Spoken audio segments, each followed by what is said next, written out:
Dad, the whole family wants to take you out to dinner this weekend. That call made me happy all week. I polished my shoes, wore my late wife's favorite shirt, and drove my son, daughter-in-law, and her family to an upscale restaurant. When we arrived, my son said, "Wait in the car, Dad. We'll get the table ready." 3 hours later, I saw them laughing inside at a table with no seat for me. Then my daughter-in-law handed me $50. "Thanks for driving. Consider it taxi fare." I said nothing. But the next morning, one phone call changed everything. Before we go any further, I just want to say from the bottom of my heart, thank you for being here.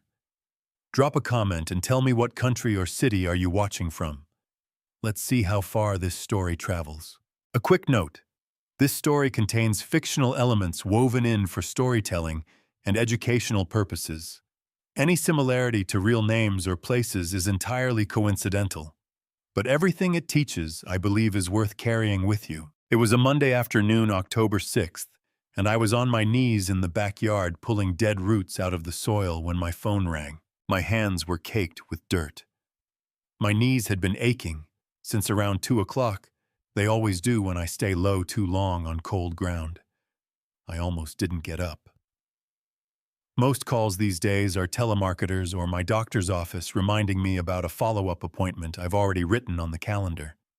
Neither one is worth the effort of standing, but something made me pull off my garden glove and check the screen.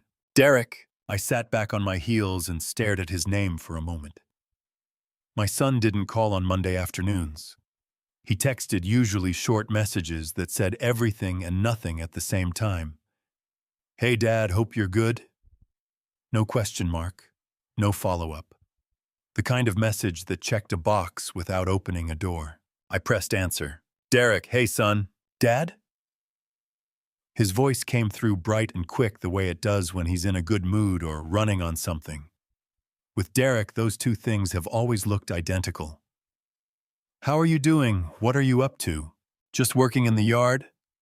I said, lowering myself onto the back step. The wood was cold right through my jeans. "Cleaning up your mother's old garden bed. Been meaning to get to it for a while." "That's great, Dad." There was a half-second pause, the kind that means he's circling toward the real reason for the call. "Listen, so Claudia and I were talking, and we thought it's been way too long since we all got together. We want to take you out to dinner. This Saturday. Somewhere really nice downtown." My chest did something it hadn't done in a long time. Shifted almost. Like something that had been sitting heavy just moved an inch. "Dinner," I said. "Yeah, a real sit-down. Somewhere nice. We want to celebrate a little." "What are we celebrating?" "Just family. It's been too long. You know how it gets, Dad. Life gets busy." I did know how it gets. I'd had 2 years to learn exactly how it gets. Since Margaret passed, "life gets busy" had explained a lot of empty Thanksgiving birthdays acknowledged by text and Christmases that shrank to an hour on the way to Claudia's parents' place. But I didn't say any of that. "That sounds wonderful, son," I said, and I meant it. "Saturday works just fine. Perfect." I heard the relief in his voice. At the time, I didn't think much about why it was there. "Oh, and Dad, could you drive your cars bigger? More comfortable for everyone. We'll all pile in." "Of course," I said. "I'll drive." "Great. We'll sort out the details by Thursday. Love you, Dad." "Love you too, son." The call lasted 4 minutes. I know because I kept looking at the screen after he hung up the way you do when you want to hold a moment a little longer than it lasted. It was just past 3:30 in the afternoon. The yard was quiet around me. October in Portland has a particular kind of stillness in the late afternoon. The light comes in low and gold, and the air smells like wet earth and something winding down for the season. Margaret used to pull her chair out here even in the cold, wrapping both hands around a cup of tea, watching the light change. She said fall in Portland was the most honest season, nothing pretending to be something it wasn't. I looked at the corner of the garden bed to my left. That was where she'd grown lavender purple all summer long, the bees going crazy over it every July. After she died, I let it go. I didn't have the heart to pull it out myself, so I let it die on its own schedule. The patch had been bare dirt for nearly a year. I stood up slowly, brushed the soil from my jeans, and went inside. It was 3:45 when I opened the closet in the bedroom. Way in the back behind the rain jackets and the old flannel shirts was the navy blue Oxford blazer. Margaret had bought it for our 40th anniversary. We went to a restaurant in the Pearl District, just the two of us, candlelight and cloth napkins. And when I came out of the bathroom, she looked up and said, "Nathan, you look distinguished." "Distinguished," I told her. "That's a nice word for old." She laughed, that real laugh, the one that went all the way up to her eyes, and she stepped forward and fixed my collar with both hands, quick and sure, the way she'd done 1,000 times. "Stop it," she said. "You look handsome." I took the blazer off the hanger, held it up in the late afternoon light coming through the window. A little dusty at the shoulders. I gave it a gentle shake and hung it on the back of the door. Saturday was 5 days away. I stood there in that quiet bedroom holding the hanger and felt something move through my chest that I hadn't felt in a long, long time. Not quite excitement. Something quieter. Something that sat closer to hope than anything I'd felt since the funeral. I didn't know why I was already counting the hours. I hadn't felt that kind of anticipation to 2 years, the kind that puts a low hum in your chest at 6 in the morning before you've even had your first coffee. Tuesday morning, October 7th. I ran the blazer through a gentle wash cycle and hung it on the bathroom door to dry. While I stood there watching it, like it might do something, my phone buzzed on the counter. A text from Derek. "Hey Dad, restaurant is the Capitol Grill downtown. Smart casual dress code. See you Saturday? Smart casual." I read that twice. Then I walked to the bathroom mirror and looked at myself the way you look at something you haven't really examined in a while. I needed a haircut. By 10 o'clock Wednesday morning, I was in the chair at Ray's barbershop on Hawthorne. Ray Kowalski had been cutting my hair for 11 years, big guy, Polish-American hands, like catcher's mitts, but somehow the most precise pair of scissors in Southeast Portland. He had the radio on low and a client in the waiting chair reading a magazine when I came in. Ray took one look at my face and said, "You look like a man who just found out he has somewhere to be. Dinner Saturday." I told him, settling into the chair. "My son's taking me out. Nice place downtown. The Capitol Grill." Ray raised an eyebrow in the mirror. "That's the one." Ray let out a low whistle. $80 steaks, Nathan." "I know. So what are we doing today?" He ran his fingers through my hair, assessing. "Clean it up, all of it. Make me look like I belong at an $80 steak place." Ray laughed a real laugh from the chest. "That I can do." For the next 20 minutes, he worked and talked the way Ray always works, and talks never quite sure which one he's doing more of. He told me about his daughter's soccer tournament, about the new Vietnamese place opening up on Division Street, about how his brother-in-law bought a boat he couldn't afford and was already trying to sell it. "How's your grandson?" he asked midway through trimming my sideburns. "Owen good, I think." I caught my own eyes in the mirror. "Haven't seen him in 7 months." Ray's scissors paused for just a beat. 7 months. "Life gets busy," I said. Ray didn't respond to that. He just went back to work, and the quiet that followed felt like its own kind of comment. When he was done, he dusted my shoulders and turned the chair so I could see myself straight on. I sat up a little straighter without thinking about it. "There," Ray said. "Now you look like somebody's father." "I am somebody's father." "Then act like it." He said it with a grin, but his eyes were serious for just a second. "Go have a good dinner, Nathan."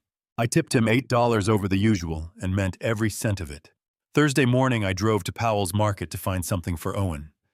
My grandson was 8 years old, Derek and Claudia's boy, built exactly like Derek at that age. Same wide-set dark eyes, same habit of tilting his head when he's turning something over in his mind. The last time I saw him was March, 7 months back. He'd spent the whole visit talking about robots his friend Charlie had a building kit, and the two of them had made a whole obstacle course in Charlie's basement. Owen described every single piece of it, arms going a mile a minute, voice climbing higher the more excited he got. I stood in the toy aisle for a solid 20 minutes with my reading glasses on. An employee young woman couldn't have been more than 20 stopped and said, "Can I help you find something?" "Robots," I said. "My grandson is 8. He loves robots." Her face lit up. "Oh, the Lego Technic robotics set is perfect for that age." She pulled a box off the shelf and handed it to me. "My little brother has this one. He's been building it for 3 weeks and he won't put it down." "How much?" $43. "I'll take it," she smiled. "He's going to love it." "I hope so," I said. "I haven't seen him in a while. I've got some catching up to do." She didn't say anything to that, just carried the box to the register for me, and I was grateful she didn't make it into a conversation. Thursday afternoon, I wrapped the gift myself at the kitchen table, blue paper from the roll Margaret had kept in the hall closet, still half full, which felt like a small gift from her.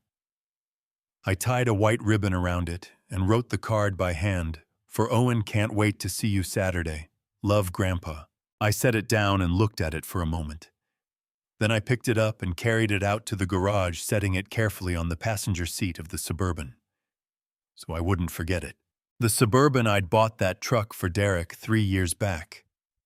A Chevrolet Suburban, 7 seats, $54,000. Too much car for just me rattling around southeast Portland. But Derek had a family, and it made sense for them to have something with room. He brought it by on weekends when they needed the space. The rest of the time, it lived in my garage, and I drove it for grocery runs. I spent the rest of Thursday afternoon cleaning it. Wiped every surface down, vacuumed the mats, twice took a rag to the inside of the windshield, where condensation had left faint ghost streaks. By 4 o'clock, it looked like it had just rolled off the dealership lot. Friday evening, 6:15, I put on the Blazer. It hung loose at the shoulders. I'd lost some weight in the past 2 years, not a dramatic amount, but enough that clothes remember you differently than you remember them. I went to the dresser and dug out the brown leather belt Margaret had given me our last anniversary. I threaded it through the loops and turned back to the mirror. Better. Not perfect. Better. I stood there in the quiet bedroom for a long moment. 72 years old. Hair cut tight and clean. Shoes I'd polished for 45 minutes the night before. Margaret's Blazer on my shoulders, hanging just a little loose like a hug that didn't quite close. And in the garage on the passenger seat of a $54,000 truck I bought for my son Owen's gift, sat in its blue paper with the white ribbon still crisp. I had no idea it would still be sitting there untouched when I drove home alone that Saturday night. Saturday came the way the best days always seemed to, quietly, without ceremony, like it didn't know what it was about to mean. I was up by 6:30, even though I didn't need to leave until 5 in the afternoon. I made coffee, sat at the kitchen table, and watched the backyard in the early morning light. The bare lavender patch caught my eye the way it always did. I looked away. By 4 o'clock, I was dressed. Blazer pressed, shoes shined, Owen's gift on the passenger seat right where I'd left it Thursday. I sat in the kitchen and watched the clock move from 4 to 4:30 to 4:45, feeling like a kid waiting for the school bus on the first day of the year. At 5 on the dot, I pulled out of the driveway. The drive to Lake Oswego took 22 minutes. Derek and Claudia's house sat on a quiet street in the Hallinan Heights neighborhood, cream-colored siding, black shutters, a stone walkway I'd helped pay for when they renovated 2 summers ago. I pulled up at 5:25 and sat for a moment, hands on the wheel, breathing. "Okay, Nathan," I said to myself. "It's just dinner." I walked up the path and rang the bell. Derek opened the door. He was dressed sharp charcoal suit, white shirt open at the collar, hair combed back. He looked good. He looked like the kind of man who belonged at the Capitol Grill. He took one look at me and his face opened up into a grin. "Dad, you made it." He pulled me in for a quick, one-armed hug, the kind that lasts exactly 1 second. "You look great. Is that the navy blazer?" "Your mother's pick," I said. Something moved behind his eyes, there and gone. "She had good taste."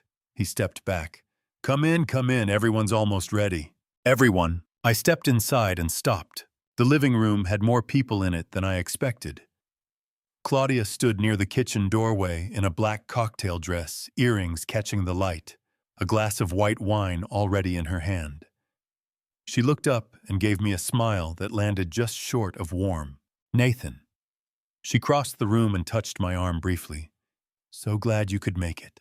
She didn't call me Dad. She never did. And then I saw the other four. An older woman stood by the fireplace, mid-60s, silver hair set in careful waves, a string of real pearls at her throat. She had the posture of someone who had decided long ago that she was the most important person in any room she entered. Beside her, a man about the same age, broad through the shoulders, expensive watch, the kind of tan you only get from a lot of vacation time. They were talking to a younger couple I'd never seen before. Derek touched my elbow. "Dad, come meet everyone." He steered me forward. "This is Beverly, Claudia's mom, and Richard, her dad." Beverly turned and extended one hand, 4 fingers, only the kind of handshake that says, "I am doing you a favor by touching you." "What a pleasure," she said, her smile perfectly calibrated. "Derek talks about you constantly." I shook her hand. "He doesn't mention you nearly enough," I said. Richard Harper gave me a firm nod from 2 feet away and didn't close the distance. "Nathan," he said. "Just the name, nothing attached to it. And these are Scott and Diane Mercer," Claudia said, gesturing to the younger couple. "Scott works with me at the firm. We've been trying to get together with them for months." Scott Mercer, early 40s, good handshake, easy smile. His wife Diane had the kind of bright eyes that suggested she was more perceptive than she let on. They both said hello and asked how I was doing, and I told them fine, and that was the full extent of our relationship for the evening. That's when it occurred to me there were 7 of us, and I was the one with the car. "All right," Derek said, clapping his hands together. "Reservations at 6:30. We should head out." On the walk to the Suburban, Beverly fell into step beside Claudia and said just loud enough for me to hear, "It really is the most practical solution having someone drive." She said it the way you talk about hiring a service. My jaw tightened. I kept walking. In the car I drove and Derek rode in the passenger seat beside me. Beverly and Richard took the middle row. Scott, Diane, and Claudia folded into the back. The conversation flowed immediately. Beverly holding court about their recent trip to Napa, Richard mentioning someone who'd just sold a company for 8 figures, Scott laughing at something Claudia said. Derek turned halfway in his seat a couple of times to join in. "You excited, Dad?" he asked once, turning to me. "Sure am," I said, eyes on the Burnside Bridge. "Really looking forward to it." He smiled and turned back to the others. I kept my hands steady on the wheel and watched the lights of downtown Portland come up through the windshield. The Capitol Grill glowed ahead, warm, amber light, polished brass, the kind of place where the menus don't have prices on the version they hand to certain guests. I found a spot on Southwest Lincoln Street, half a block from the entrance. 6:22 by the dash clock, 8 minutes early. Everyone started gathering their things. That's when Derek put one hand on my shoulder and said, "Hey, Dad, give us just a minute to get the table sorted. Wait here. We'll come get you." I turned to look at him. "I can just come in and it's a little complicated with the reservation," he said. His eyes didn't quite hold mine. "Just a couple minutes, I promise." Claudia was already out of the car. Beverly and Richard were halfway to the entrance. Scott held the door for Diane. "Sure," I said. "I'll wait." Derek squeezed my shoulder once. Then he was gone. The door to the Capitol Grill swung closed behind all 6 of them. I sat in the driver's seat in the dark, Owen's wrapped gift on the seat beside me, and I told myself just a couple of minutes. They're sorting the table.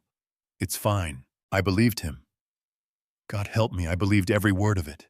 The engine ticked as it cooled. Through the windshield, the windows of the Capitol Grill glowed like a painting I wasn't supposed to be standing in front of. 6:35. I checked my phone, no messages. I told myself that was fine. Restaurants run behind. Tables get moved around. These things happen. 6:45, I called Derek. It rang 4 times and rolled to voicemail. His voice on the recording, "Hey, it's Derek, leave a message." Confident, easy, like a man who never expected bad news. "Hey, son, just checking in. Still out front. Take your time." I kept my voice light. I set the phone on the center console and looked out at the street. 7 o'clock came and went. At 7:15, I called again. Straight to voicemail this time, phone turned off or declined. My stomach dropped a half-inch. I put the phone face down on the console so I'd stop staring at it, and that's when I made the mistake of actually looking into the restaurant. They were right there. Table near the front window, long and beautifully set white linen crystal glasses, candles burning low. All 6 of them. Beverly had her head thrown back, laughing at something Richard said. Claudia was leaning into Scott's wife Diane like they were old friends. Derek sat at the near end of the table, wine glass raised, grinning at something just out of my line of sight. I counted the place settings. 1, 2, 3, 4, 5, 6. 6. My hands went cold, and it had nothing to do with the temperature outside. I counted again because some part of me, the stubborn, hopeful, foolish part, needed to be wrong. 6 place settings, 6 chairs, 6 people inside the warmth and light of that restaurant. And me in the car, in my dead wife's blazer, with a wrapped birthday present for a grandson who wasn't even there. "They're getting the table sorted," I said out loud to myself, to the empty car, to nobody. But even as the words left my mouth, I felt them dissolve because I could see with my own eyes that the table had been sorted for a long time. The bread baskets were already half empty. Their salads were half eaten. These people had been inside for a while. 7:30. I pressed my forehead briefly against the steering wheel, just for a second, just to feel something solid. Then I sat back up because I was not going to fall apart in a parking spot on Southwest Lincoln Street. 7:45. The street was busy with Saturday night traffic. A young couple walked past my window holding hands, laughing about something. A group of men in Blazers jerseys headed toward the bar district. Portland going about its Saturday, while I sat in a $54,000 truck, my son drove to impress other people. 8 o'clock. I was hungry. I hadn't eaten since lunch, and I'd kept it light because I was looking forward to dinner. The irony of that sat in my stomach like a stone. That's when I did something I almost didn't notice doing. I reached into my jacket pocket for my phone, and my thumb hit the voice memos app. I use it sometimes to remind myself of things when I can't write them down. I must have grazed the record button by accident, because when I glanced at the screen, the red recording light was blinking. I stared at it for a moment. I didn't turn it off. I don't know exactly why. Maybe some part of me, the part that had spent 20 minutes counting place settings, already understood that I was going to need to remember this night exactly as it happened, not the way memory softens things over time. 8:30. I watched Jenna, a young server in a white dress shirt, walk past their table with a tray. She glanced out the front window, and for just a fraction of a second, her eyes landed on the Suburban. On me. I thought I saw something move across her face, recognition, maybe, or discomfort, and then she looked away and kept moving. Maybe she knew. Maybe she was just checking the window. I'll never know which. Somebody on that staff knew I was sitting in this car, and nobody came out. 9 o'clock. My chest was so tight it hurt to breathe deeply. Not grief exactly. Not anger yet. Something worse, the slow, awful collapse of something you'd been holding up for a long time without admitting how heavy it was. I looked at Owen's gift on the passenger seat. Blue paper, white ribbon, still perfect. "Can't wait to see you Saturday," I'd written on the card. Owen wasn't even here tonight. Owen had been sitting at home with a babysitter, probably asking where his grandfather was. And nobody had bothered to tell me that either. 9:15. I pulled out a folded receipt from my jacket pocket, all I had to write on, and I started writing. Not sentences, just numbers.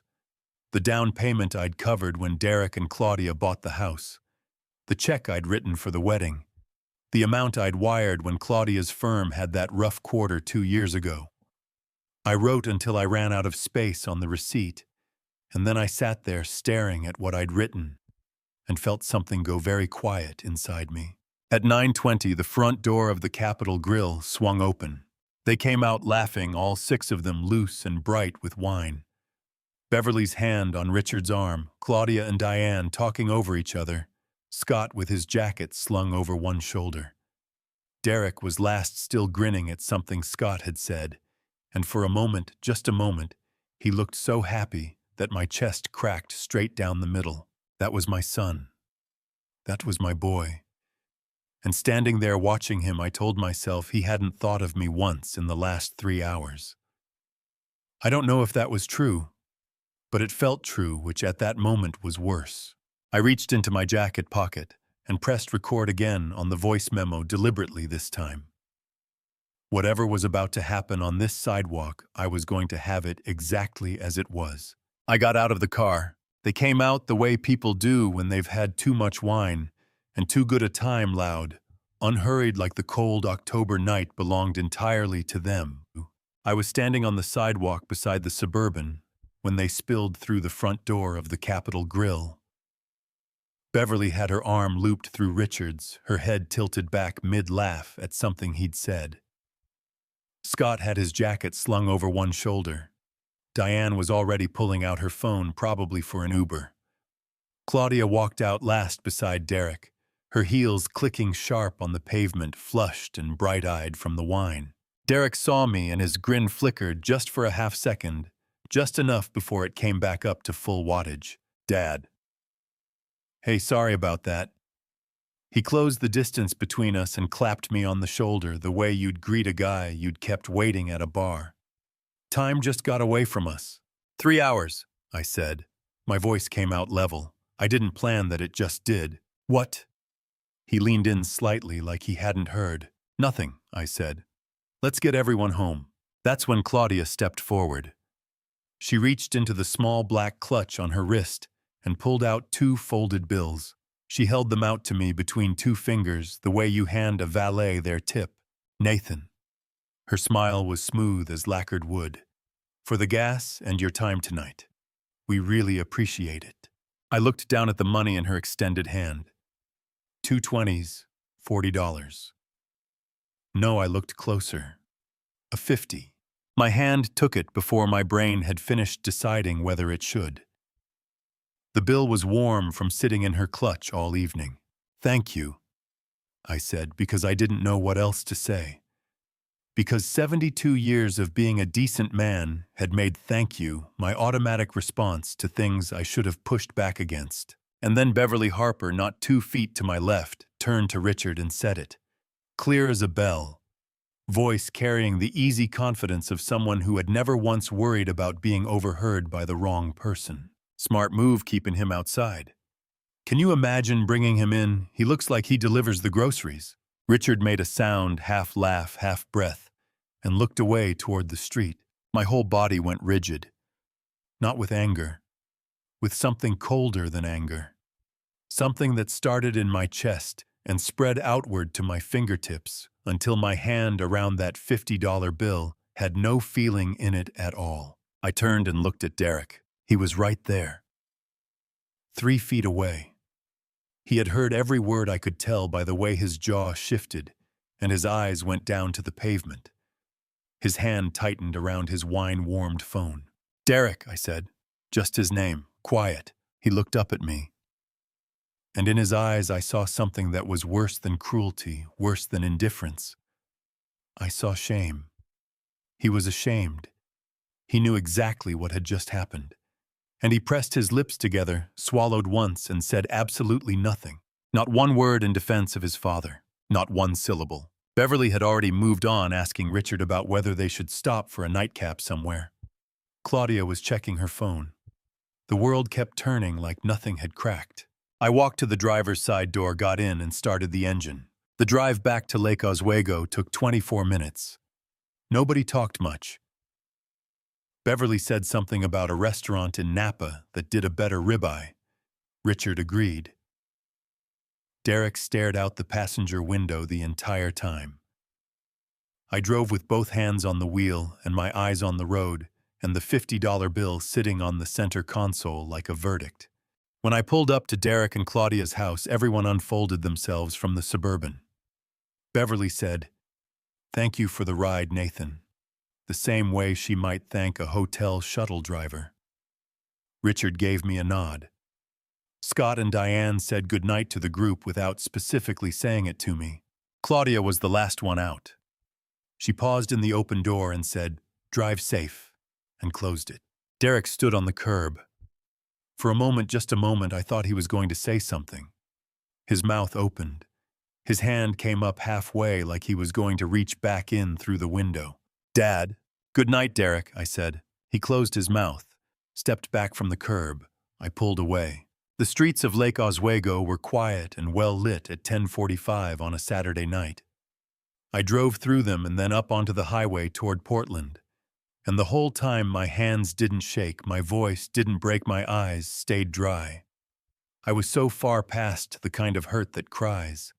This was the kind of hurt that just sits there, heavy and permanent, like a stone dropped into still water that never comes back up. I pulled into my driveway at 10:51. I turned off the engine.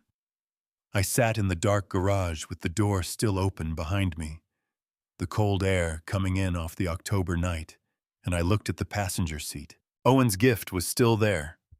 Blue paper, white ribbon, not a crease on it. "Can't wait to see you Saturday," I'd written. Owen had been home with a babysitter. He'd never been part of tonight at all. I picked up my phone from the center console and looked at the voice memos app. Still running. I pressed stop. The file was 2 hours and 43 minutes long. I didn't listen to it. Not yet. I just sat there in the dark with my dead wife's blazer on my shoulders and a $50 bill in my pocket and the quiet of the garage pressing in from all sides. I finally went inside at 11:15. I set the 50 on the kitchen table. I hung the blazer on the back of the bedroom door, same hook I'd taken it from 5 days ago. I sat down on the edge of the bed in the dark. "Margaret," I said out loud to the empty room, "I don't know what to do." The house didn't answer. It never did anymore. But somewhere in the back of my mind, something had already started turning. I didn't turn the lights on when I came back to the kitchen. I just sat down in the chair at the end of the table, Margaret's chair, the one with the cushion she'd reupholstered twice because she said the fabric made the whole room feel warmer, and I stayed there. The $50 bill was on the table in front of me. I hadn't moved it. In the dark, it was just a pale rectangle, but I knew exactly what it was. After a while, I said out loud to the empty kitchen, $243,400. That was the number I'd been running in my head since somewhere around 8:15 in that parking spot on Lincoln Street. Derek. The down payment on their house in Lake Oswego, I'd covered $180,000, the full 20%, because Derek said the bank wouldn't approve the loan without a stronger down payment, and he didn't have the savings. $180,000. I got up, went to the kitchen drawer, and took out the yellow legal pad I keep for grocery lists. I sat back down and started writing. Not because I needed to, the numbers were burned into me, but because I needed to see them in my own handwriting on real paper. I wrote for an hour. The wedding, $38,000, because Claudia's family had expected a certain standard, and Derek had called me 3 weeks before and said, voice tight and strained, "Dad, I hate to ask, but..." And I'd said, "Don't worry about it," before he could even finish the sentence. The business Derek had started a consulting firm 4 years ago, Cooper Harper Consulting, and it had needed capital to get off the ground. I'd put in $40,000 as a seed investment, then another $30,000 when the first year came up short. Then I'd co-signed a business loan for $70,000 more. That was $140,000 in that company alone. I'd never seen a dividend. I'd never been asked to a board meeting. I hadn't even known there was a board.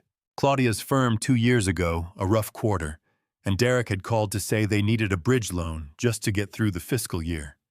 $23,000. I'd wired it the next morning. The renovation, The stone walkway, the new kitchen, the addition on the back of the house. I'd contributed $42,000. Just to help them get settled, I'd told myself.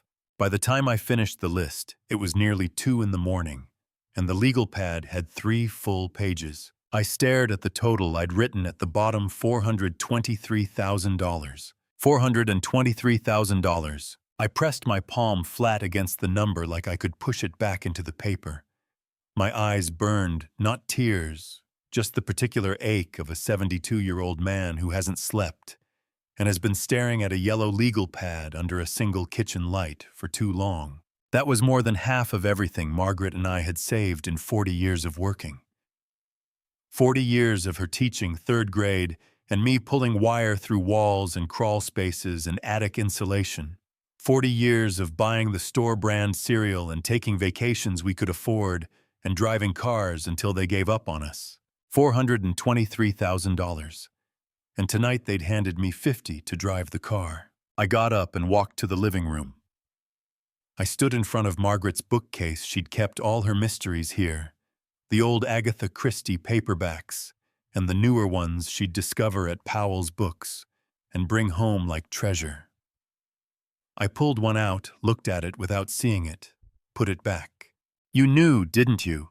I said to her photograph on the shelf, the one from our trip to Cannon Beach. Her laughing at something I'd said, the Pacific gray and huge behind her. "You tried to tell me," she had once, 3 years before she died. We'd been lying in bed reading, and she'd put her book down and said out of nowhere, "Nathan, I worry about Derek. Not his success, just whether he's becoming someone good." I'd told her she was overthinking it, that Derek was fine, that all kids pull away a little when they start their own lives. She'd picked her book back up and said, "I hope you're right." Standing in the dark living room at 2:30 in the morning, I said, "You were right, Margaret. I'm sorry." I went back to the kitchen, sat down, and picked up my phone. I opened the voice memos app and found the file from tonight, 2 hours and 43 minutes. I pressed play and set the phone on the table. For the first few minutes, it was just road noise, muffled voices, the sound of the car interior. Then the suburban door opening, footsteps on pavement, and then Beverly Harper's voice, sharp and carrying and utterly unguarded. "Smart move keeping him outside. Can you imagine bringing him in? He looks like he delivers the groceries." Richard's low laugh, then nothing from Derek. Just the sound of his silence, louder than anything else on that recording. I pressed stop. My throat tightened like a fist had closed around it. I rewound it and played it again because I needed to be certain I hadn't imagined, it hadn't softened, it hadn't misheard a single syllable. I hadn't. I saved the file, labeled it with the date, and set the phone face down on the table. Then I sat there with my hands flat on either side of the legal pad, breathing slow and steady, looking at $423,000 written in my own handwriting. I had been patient my whole life. I had been the kind of man who let things go, who absorbed things, who told himself that family was worth whatever it cost. Margaret used to say my greatest strength was my steadiness. She also used to say, and she only said it once carefully, that sometimes I confused steadiness with surrender. At 4:45 in the morning, the first gray light beginning to show, at the edge of the kitchen window, I tore the top sheet off the legal pad, folded it once, and put it in the breast pocket of the blazer still hanging on the bedroom door. Then I picked up my phone and found a contact I hadn't called in 2 years. Martin Schultz, attorney at law. I didn't call him, it was 5 in the morning.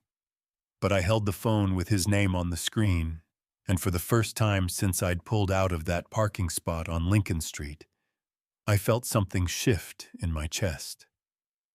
Not peace. Not yet. But something harder than grief and steadier than anger. Something that felt a lot like knowing exactly what came next. I hadn't slept a single hour. But by 8:30 Sunday morning, I'd showered, put on a clean flannel shirt, and backed the Suburban out of the driveway into a Portland morning that was the color of old dishwater, low clouds, no wind, The kind of sky that couldn't decide whether to rain or just stay miserable. The Bridgetown Veterans Club sat on a quiet block off Northeast Sandy Boulevard, a converted brick building with an American flag out front that snapped even on still days because they kept a small fan mounted behind it. Frank Delgado had brought me here 6 years ago, right after I retired, when he'd noticed I was spending too many afternoons watching the Weather Channel with nowhere to be. "You need a place," he'd told me. "Men without places go soft." Frank Delgado was 74 years old, a 30-year veteran of the Portland Police Bureau who'd worked everything from patrol to homicide before his left knee finally filed its formal resignation. He was broad through the shoulders even now, with close-cropped gray hair and the kind of face that had seen too much to be surprised by most things. He'd been my closest friend for 19 years, ever since we'd sat next to each other at a neighborhood association meeting and discovered we were the only two people there who weren't trying to get someone else's fence sighted. I found him at his corner table, with a mug of black coffee and the Sunday Oregonian open to the crossword. He looked up the moment I came through the door, took one full look at my face, and folded the newspaper shut. "Sit down," he said. "You look like you got dragged behind a truck." I pulled out the chair across from him. Carol, the Sunday morning regular behind the counter, brought me a coffee without being asked. She'd been doing that for 6 years, and I'd never once had to ask. I wrapped both hands around the mug because my fingers were still cold from the drive. "I need to tell you what happened last night," I said. "Then start talking," Frank said. "I'm not going anywhere," so I told him. All of it.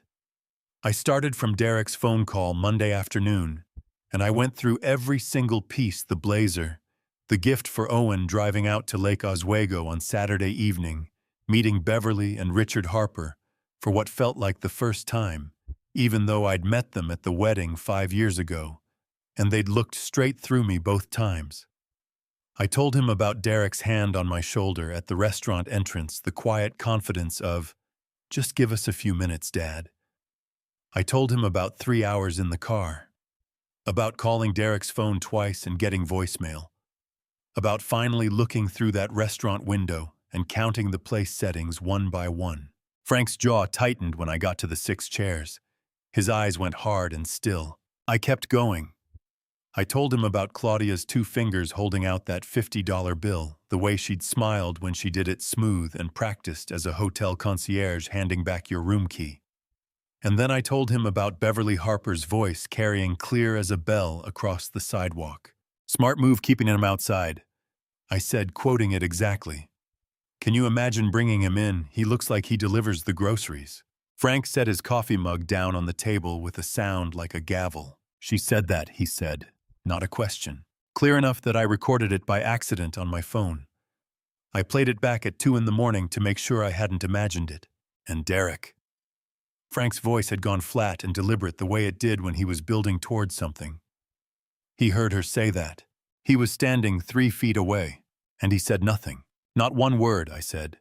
He looked at the pavement, that was all. Frank pushed back from the table and crossed his thick arms over his chest. He worked something through behind his eyes for a moment, and I waited because with Frank, you always waited, the thinking was worth it. "Nathan," he said, finally leaning forward with both forearms on the table. "I have known you for 19 years. I have watched you absorb things that would have broken other men and just keep walking. And I am telling you right now, as the person who knows you best in this city, that what happened last night was not a misunderstanding. It was not Beverly having a bad night. It was not Derek being thoughtless." His voice dropped a register. "That was deliberate. That table was set before you ever got in the car. You were never going to that dinner, Nathan. You were driving it." My throat tightened. I took a sip of coffee so I had something to do with my hands. "He's still my son," I said, "and you are still his father." Frank pointed at me across the table.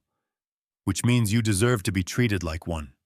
Not like a shuttle service with a checkbook attached." "What do I do, Frank?" "First, how much money have you given them total?" "Everything." I reached into my jacket pocket and pulled out the folded legal pad page. I slid it across the table without saying anything. Frank unfolded it slowly. He read it the way he used to read crime scene reports. Methodically, nothing skipped. When he got to the bottom line, he let out a long, slow breath through his nose. $423,000, he said.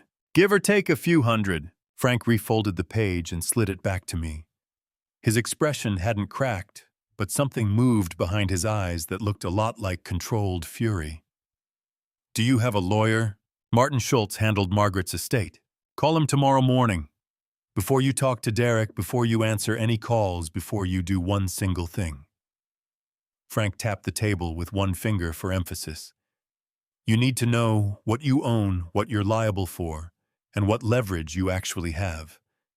Because right now you're walking into whatever comes next with your eyes closed and blind is exactly how people like Beverly Harper win. I don't want to sue my own son, Frank. I want to be clear about that. I'm not telling you to sue anybody. Frank leaned back and picked up his coffee again. I'm telling you that knowledge is the only protection you've got right now. Find out where you stand.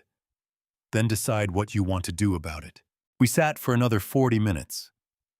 Frank told me about a case from his third year on the force, an elderly retired school teacher in Selwood, whose adult son had been quietly draining her checking account for 8 years, $50 here, $200 there.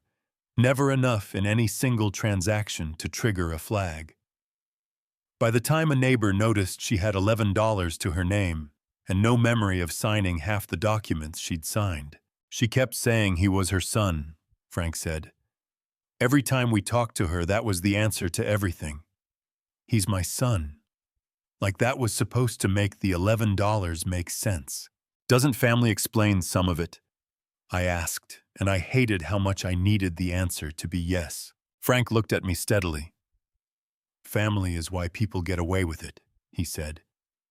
It's not an excuse. It's a weapon. And the people who use it that way are counting on you to keep believing it's an excuse long after you should know better. I drove home at 12:20 with the folded legal pad back in my jacket pocket and Frank's words sitting in my chest like a fist that wouldn't unclench. The Portland sky had finally made up its mind, and a thin, cold rain was coming down on the windshield. Tomorrow morning I was calling Martin Schultz, and I was going to sit in that chair across from him and hear every single word he had to say, no matter how much it cost me to hear it. Martin Schultz kept his office on the 8th floor of a building near Pioneer Courthouse Square that had been standing since 1924 and looked fully prepared to outlast everything built after it. Dark wood paneling, floor-to-ceiling bookshelves packed with case volumes, a window overlooking the square where the Max light rail ran on its schedule, and pigeons argued endlessly over pretzel crumbs on the brickwork below. I had sat in this same leather chair 2 years ago, signing Margaret's estate papers with hands that kept trembling, no matter how hard I pressed them flat against my knees. Martin was 68 years old, trim silver-rimmed glasses, the kind of deliberate, unhurried manner that came from 35 years of watching people arrive in his office in crisis and learning that most crises got considerably worse when you rushed them. He billed $400 an hour. In my experience, that was the most reasonable $400 a person in trouble could spend, because Martin Schultz never said a single word he didn't mean, and never softened a thing you needed to hear straight. He shook my hand, gestured to the chair, and settled into his own seat across the desk. You said it was urgent, he said. Tell me what's going on. So I laid it out. I told him the full story, the dinner, the 3 hours in the car, the $50, Beverly's voice on the recording. I watched his face while I talked. Martin was good at keeping his expression neutral, but when I mentioned 3 hours in the parking lot, his pen stopped moving for just a moment, and I caught it. When I finished, I put the folder on his desk. Mortgage documents, business incorporation papers, investment agreements, loan receipts. Everything I'd spent Sunday afternoon excavating from the filing cabinet in the spare bedroom the one I hadn't opened properly since Margaret died. Martin spent 15 minutes reading. The only sounds were the Max train below and the scratch of his pen on his legal pad. I sat straight in my chair and watched the pigeons on the square below fight over the same small patch of brick they'd been fighting over for years. Finally, Martin set his glasses on the desk, folded his hands, and looked at me directly. "All right, Nathan," he said. "Let me walk you through what I'm seeing one piece at a time. Please, the mortgage first." He tapped the document on top of the stack. "You are listed as a guarantor on Derek and Claudia's home loan. You signed a separate guarantee agreement at the time of closing, not the loan application itself. That is not the same as a co-owner. You don't hold title to the property. What it means is that you have personally guaranteed the debt. If Derek defaults on the mortgage for any reason, job loss, financial difficulty, anything, the bank is legally entitled to come after your assets first before they pursue Derek. You are the backstop. You signed this 4 years ago." I felt my jaw tighten. I understood I was helping him qualify for the loan. I didn't understand I was the one on the hook if it went wrong. "Most people don't read co-guarantor language carefully enough," Martin said without judgment. "It's written to be dense. Now the business." He lifted the next document and turned it to face me, pointing to a line midway down the 3rd page. "Can you read that?" I put my reading glasses on and leaned forward. "Nathan A. Cooper, founding investor, 35% equity stake. Cooper Harper Consulting, LLC." The air went out of the room. My chest tightened like someone had put a hand flat against it and pushed. "I own 35% of his company," I said. "You do. When you made your initial capital contributions 4 years ago, the $40,000 and then the additional $30,000, the following year, Derek's attorney drafted an investment agreement that awarded you equity in exchange for that capital. You signed it. It's binding and it's legal." "Derek never explained that to me," I said, and my voice came out harder than I intended. "He called it an investment. He never said I'd have ownership." "He may not have fully understood the implications himself," Martin said carefully. "Or he understood them and counted on you not to look too closely. I can't tell you which. What I can tell you is that 35% equity in a private LLC is a transferable asset. It belongs to you. You can sell it. To who? To anyone willing to buy it. An outside investor, a business partner, a competitor." Martin let that settle for a moment before continuing. "If you sell that stake to a third party, Derek loses majority voting control of his own company. He currently holds 51%. If you sell your 35 to an outside buyer, he drops to a minority position. He would no longer control his own board votes." My hands felt strange in my lap, too warm, slightly unsteady. I pressed them flat against my thighs. "What about the house?" I asked. "You can formally notify the bank of your intent to withdraw as co-guarantor. Oregon law requires the lender to review the loan terms when a guarantor withdraws. Derek would need to demonstrate he can service the debt independently. If he can't qualify on his own, the bank may require him to refinance or, in a worst case, call the loan." Martin paused. "I want to be clear, this does not mean he automatically loses the house. It means the bank takes a hard look at whether the loan still makes sense without your guarantee behind it.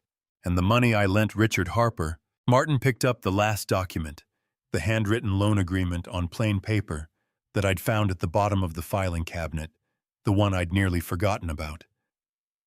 $20,000 personal loan to Richard Harper, repayment date January 2024. He is now 21 months past due. Martin did the calculation on his pad.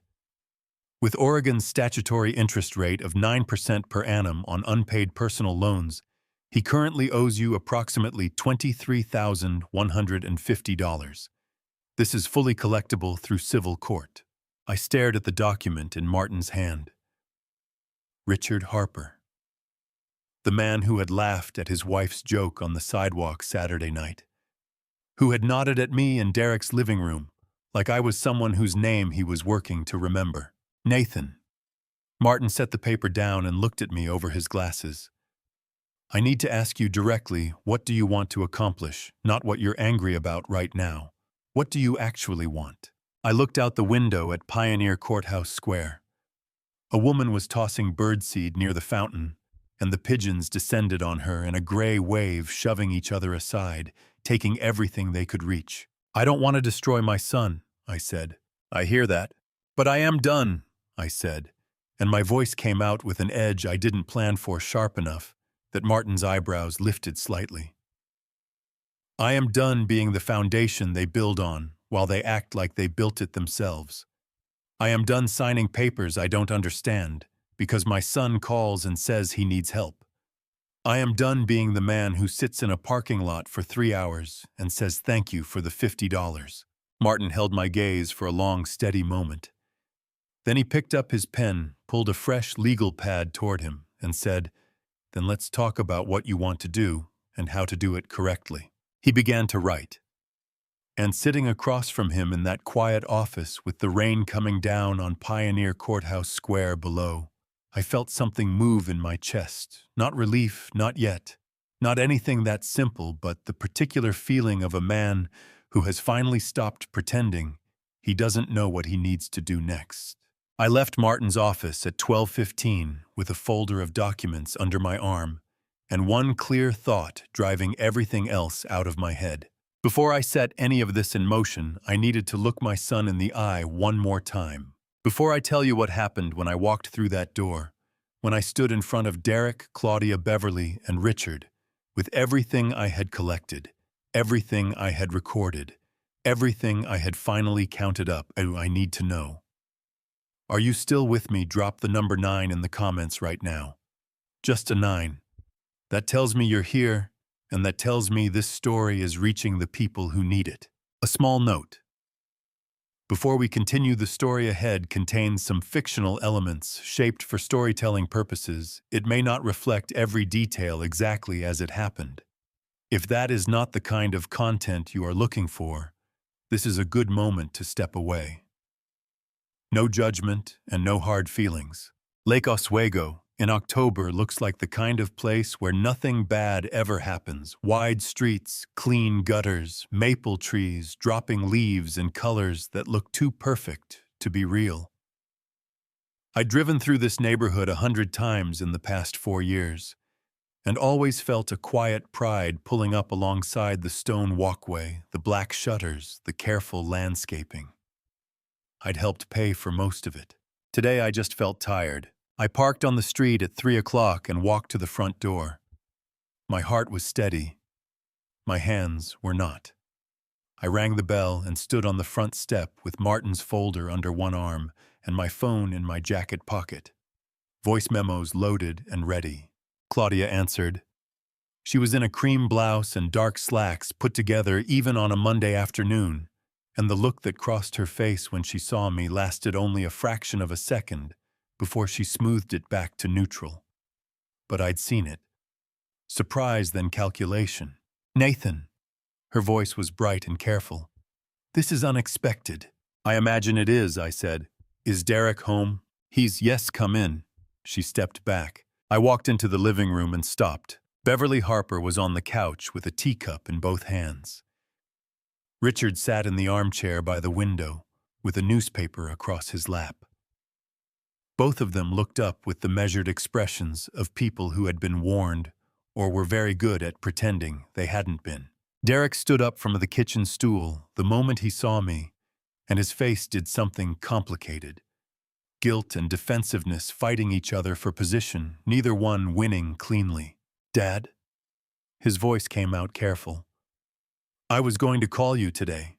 I saved you the trouble," I said. I crossed to the center of the room, set Martin's folder on the coffee table, and took out my phone.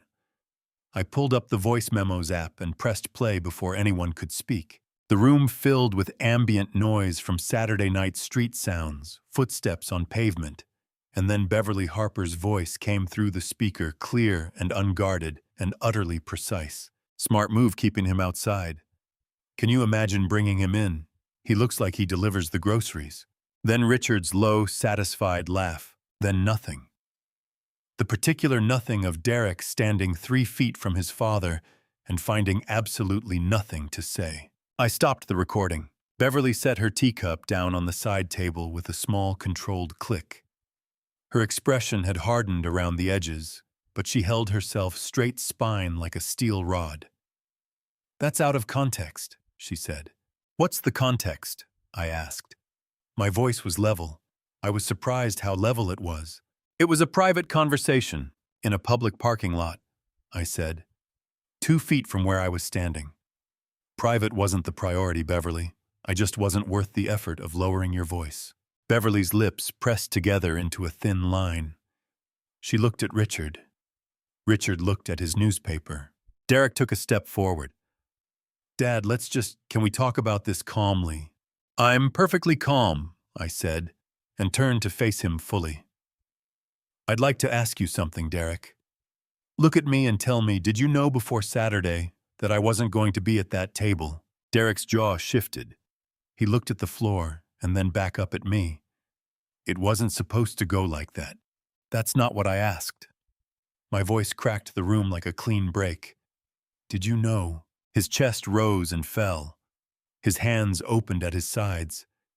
And in the long, burning second before he answered, I watched my son's face and felt my heart break in the quiet, permanent way that doesn't make a sound. "I knew it would be mostly their crowd," he said finally. "I thought you'd be okay waiting just a little while." 3 hours and 14 minutes, I said. I counted. Claudia made a sound somewhere between a sigh and an objection. "Nathan, I'm not finished." I looked at her, and she closed her mouth. Then I looked back at Derek. $423,000, Derek. That's what I have given this family over 12 years. The down payment on this house, $180,000. Your wedding, $38,000. The company, $140,000 in capital and co-signed loans. Claudia's firm bailout, $23,000. The renovation, $42,000. I paused. "On Saturday night, you paid me $50. The number dropped into that room like a stone into still water, and everything went tight. You gave us that money." Claudia said, her voice controlled but her face flushing dark. "You chose to give it. Nobody forced." "You're right," I said. "I chose. Because he's my son, and I loved him, and I believed I was building something for our family." I looked at Derek. Tears were threatening behind my eyes, and I refused them, absolutely refused them, because I had not driven to Lake Oswego to cry in Beverly Harper's living room. "But I was not building something for your family. I was building the stage you perform on. And apparently, the stage doesn't get a seat at the table." Derek's eyes went red at the corners. His voice came out rough. "Dad." "I'm done, Derek." The words came out quiet and final. "I am done. No more money. No more guarantees. No more signing papers I don't understand because you say you need help." I picked up Martin's folder from the coffee table. "My lawyer will be in touch about the equity stake and the co-guarantor position. That's not a threat. It's just what happens next." I walked to the door. Behind me, I heard Beverly say something sharp to Richard too low to catch. I heard Derek say, "Dad, wait." But I was already in the entry hall, already pulling the front door open, already stepping out into the October afternoon, where the maple trees were still dropping their too perfect leaves. I drove out of Lake Oswego with both hands on the wheel and the heater running, and the folder on the passenger seat, where Owen's gift had been on Saturday. For the first time since Monday afternoon, when Derek's name had appeared on my phone screen, I felt like myself again. Tired, hurt, and absolutely certain of what came next. I drove home from Lake Oswego and did something I hadn't done in years.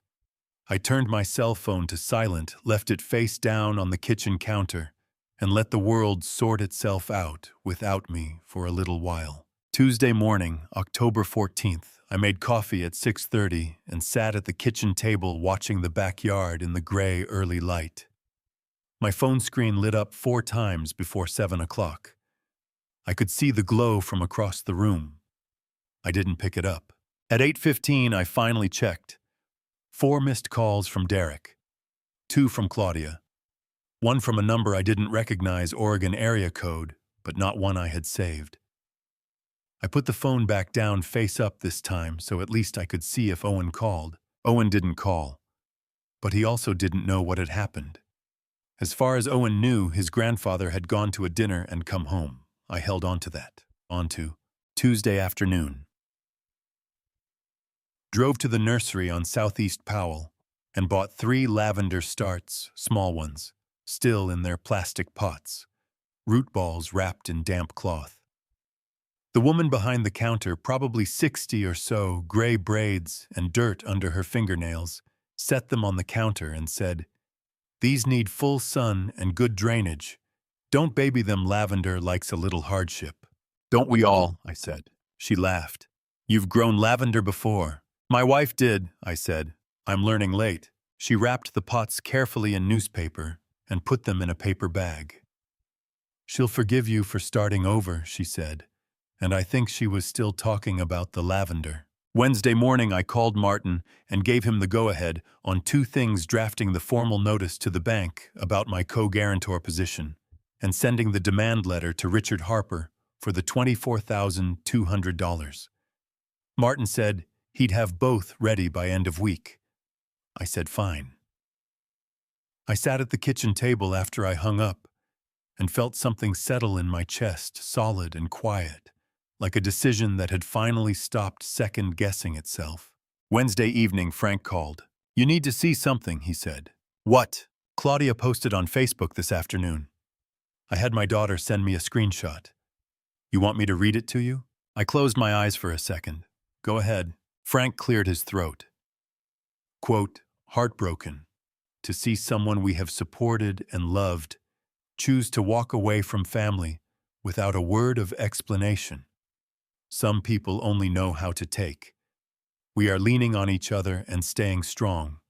End quote. A pause. There's about 60 comments, mostly from her work friends and some people I don't recognize, all sympathetic. Nobody knows your side. The anger that moved through me was fast and hot, and I let it pass before I spoke. "What does Derek say in the comments?" "Nothing yet. Just a heart emoji reaction to the post." I pressed my free hand flat against the kitchen table and breathed through my nose. "Frank, I'm not going to respond. I figured you'd say that. She can say whatever she wants. Every word she puts in writing is one more thing she'll have to account for later." "That's the right call," Frank said. "Smart and patient. Beverly trained her well, but Beverly doesn't know you're holding a recording." "No," I said. "She doesn't." "You need anything? I need you to stop worrying about me." Frank made a sound that was half laugh, half grunt. "Not in my nature." "Dinner Friday." "Friday," I said. "Same place." Thursday morning, Martin's paralegal called to confirm the demand letter had gone out to Richard Harper's address of record by certified mail. She said Richard had 30 days to respond before Martin would file in Multnomah County Circuit Court. I thanked her and wrote it on the kitchen calendar, the same calendar Margaret had put up 3 years ago, still the same one because I hadn't found a good reason to replace it. Thursday afternoon, I planted the lavender starts in the corner of the garden bed, exactly where Margaret's old plants had been. My knees ached from crouching on the cold ground, and I didn't care. I pressed the first root ball into the dirt and patted the soil firm around it with both hands, and something moved in my chest that was not quite grief and not quite satisfaction, but lived in the neighborhood of both.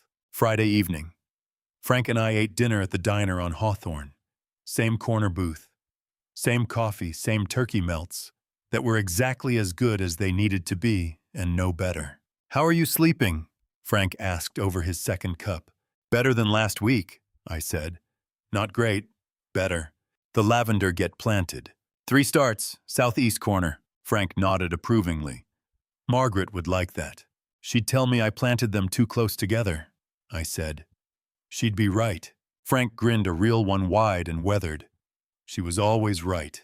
About most things, I said. About all the things that mattered. We sat with that for a comfortable moment, the diner noise easy around us. Derek called me Thursday, Frank said, setting his mug down. I looked at him. What did he say? He wanted to know if I could talk to you. Said you weren't answering his calls. Frank met my eyes steadily. I told him I wasn't a messenger service, and if he wanted to talk to his father, he should try harder. What did he say to that? He said he didn't know what to say to you. I looked down at my coffee. Something tugged behind my sternum, not forgiveness, not yet nowhere near it, but something that recognized that Derek drowning in his own consequences was not the same thing as Derek being my enemy. He was still my son. A son who had stood on a sidewalk and said nothing while his father was called the grocery delivery man. But still my son. He'll figure out what to say, I told Frank, or he won't. Either way, I'm done waiting for him to find the words before I decide how to live my own life. Frank raised his coffee mug. To that, he said. I raised mine and we drank. Sunday evening, October 19th. I was sitting in Margaret's chair reading one of her old Agatha Christie paperbacks I'd started from the first shelf and was working my way through when my phone buzzed on the side table. Not a call. A text. Unknown number, Oregon area code. I picked it up. The message read, Grandpa, it's me, Owen. I'm using Mom's old phone she left in the junk drawer. Are you mad at us? I asked where you were at dinner, and they said you were busy. I don't understand. I read it once. Then again. Then a third time because the words kept rearranging themselves into something I wasn't prepared for. 8 years old. Using an old phone he'd found in a junk drawer, asking if I was mad at him. My eyes burned, and this time I let them. There are moments when the smallest thing cuts the deepest. Not the 6 empty chairs through a restaurant window. Not the $50 bill held out between 2 fingers. Not even Beverly Harper's voice carrying clean and sharp across a Saturday night sidewalk. Just 2 sentences from an 8-year-old boy who went digging through a kitchen junk drawer because he didn't know any other way to reach his grandfather. I read Owen's message 4 times without moving. The Agatha Christie paperback lay face down on the armrest where I'd dropped it the moment the screen lit up. The lamp beside Margaret's chair threw its warm circle across the words. Grandpa, it's me, Owen. I'm using Mom's old phone she left in the junk drawer. Are you mad at us? I asked where you were at dinner and they said you were busy. I don't understand. No punctuation except the period at the end. The timestamp read 11:14 at night. He'd waited until the house was quiet, until the bedroom doors were closed, until the only light left was whatever small screen he'd pulled out of a kitchen drawer and typed into in the dark. My chest felt like someone had reached in and closed a fist around everything inside it. I typed slowly, deleting and rewriting 3 times because every single word needed to be exactly right. Claudia might find this phone. She might check the messages. I had maybe one shot to say what needed to be said before this line went quiet forever. Owen, I'm not mad at you. Not even a little bit. I was there that night I waited outside. I had a gift for you. I still have it. Grandpa loves you very much. Don't you ever doubt that. I hit send and held the phone in both hands, watching the screen like it was the only thing in the room. The house was so quiet, I could hear the refrigerator hum from the kitchen. 11:26. The 3 dots appeared. Why were you outside? Did you not want to come in? My throat locked around something jagged and hot. 8 years old, and he had found the most honest question in the entire situation, the one that cut straight past everything, the lawyers, the paperwork, the $423,000, and landed right at the center of it. Did you not want to come in? Like it had been my choice. Like I had chosen that parking spot. Like I had chosen to sit alone in the cold dark, while my son laughed with strangers over wine I'd helped pay for. My hand was shaking when I typed back. A real tremor, not nerves, the particular shake that comes when your body understands something your mind is still trying to catch up to. I wanted to come in more than anything in the world, buddy. It's complicated grown-up stuff that has nothing to do with you. None of it is your fault. Not one single piece of it. The only thing you need to know is that Grandpa loves you and I'm right here. 3 dots. They stopped. Started again. Owen thinking it through the way he always thought things through. I could picture him in the dark, head tilted to one side, lower lip between his teeth, the way Derek used to do at that age. Okay, can I see you sometime? I pressed my fist against my mouth for a full 5 seconds. Breathed through my nose until the burning behind my eyes settled into something I could manage. Then I typed, yes, I promise. Anytime you want to come, the door is open. I'll always have hot chocolate ready. Okay, Grandpa. Yeah, buddy. I told them at dinner I wanted to sit next to you. They said you were coming later. You never came. The room blurred. I blinked hard once, twice, and the words swam back into focus on the screen. He had asked for me. He had saved a seat, or tried to, and been told I was coming later, and spent the whole dinner waiting for a grandfather who was sitting in a parking lot 50 yards away holding a wrapped birthday present with a white ribbon. I know, Owen. I'm sorry you waited. That wasn't fair to you. It's okay. Good night, Grandpa. Good night, buddy. Sleep well. I love you.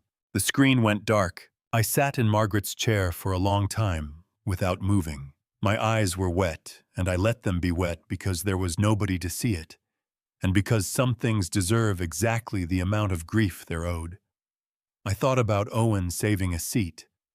I thought about the whole dinner going by course after course, wine and laughter, and Beverly holding court, and this 8-year-old boy looking toward the door every so often waiting for the grandfather, who was 20 feet away in a parking lot, and never came.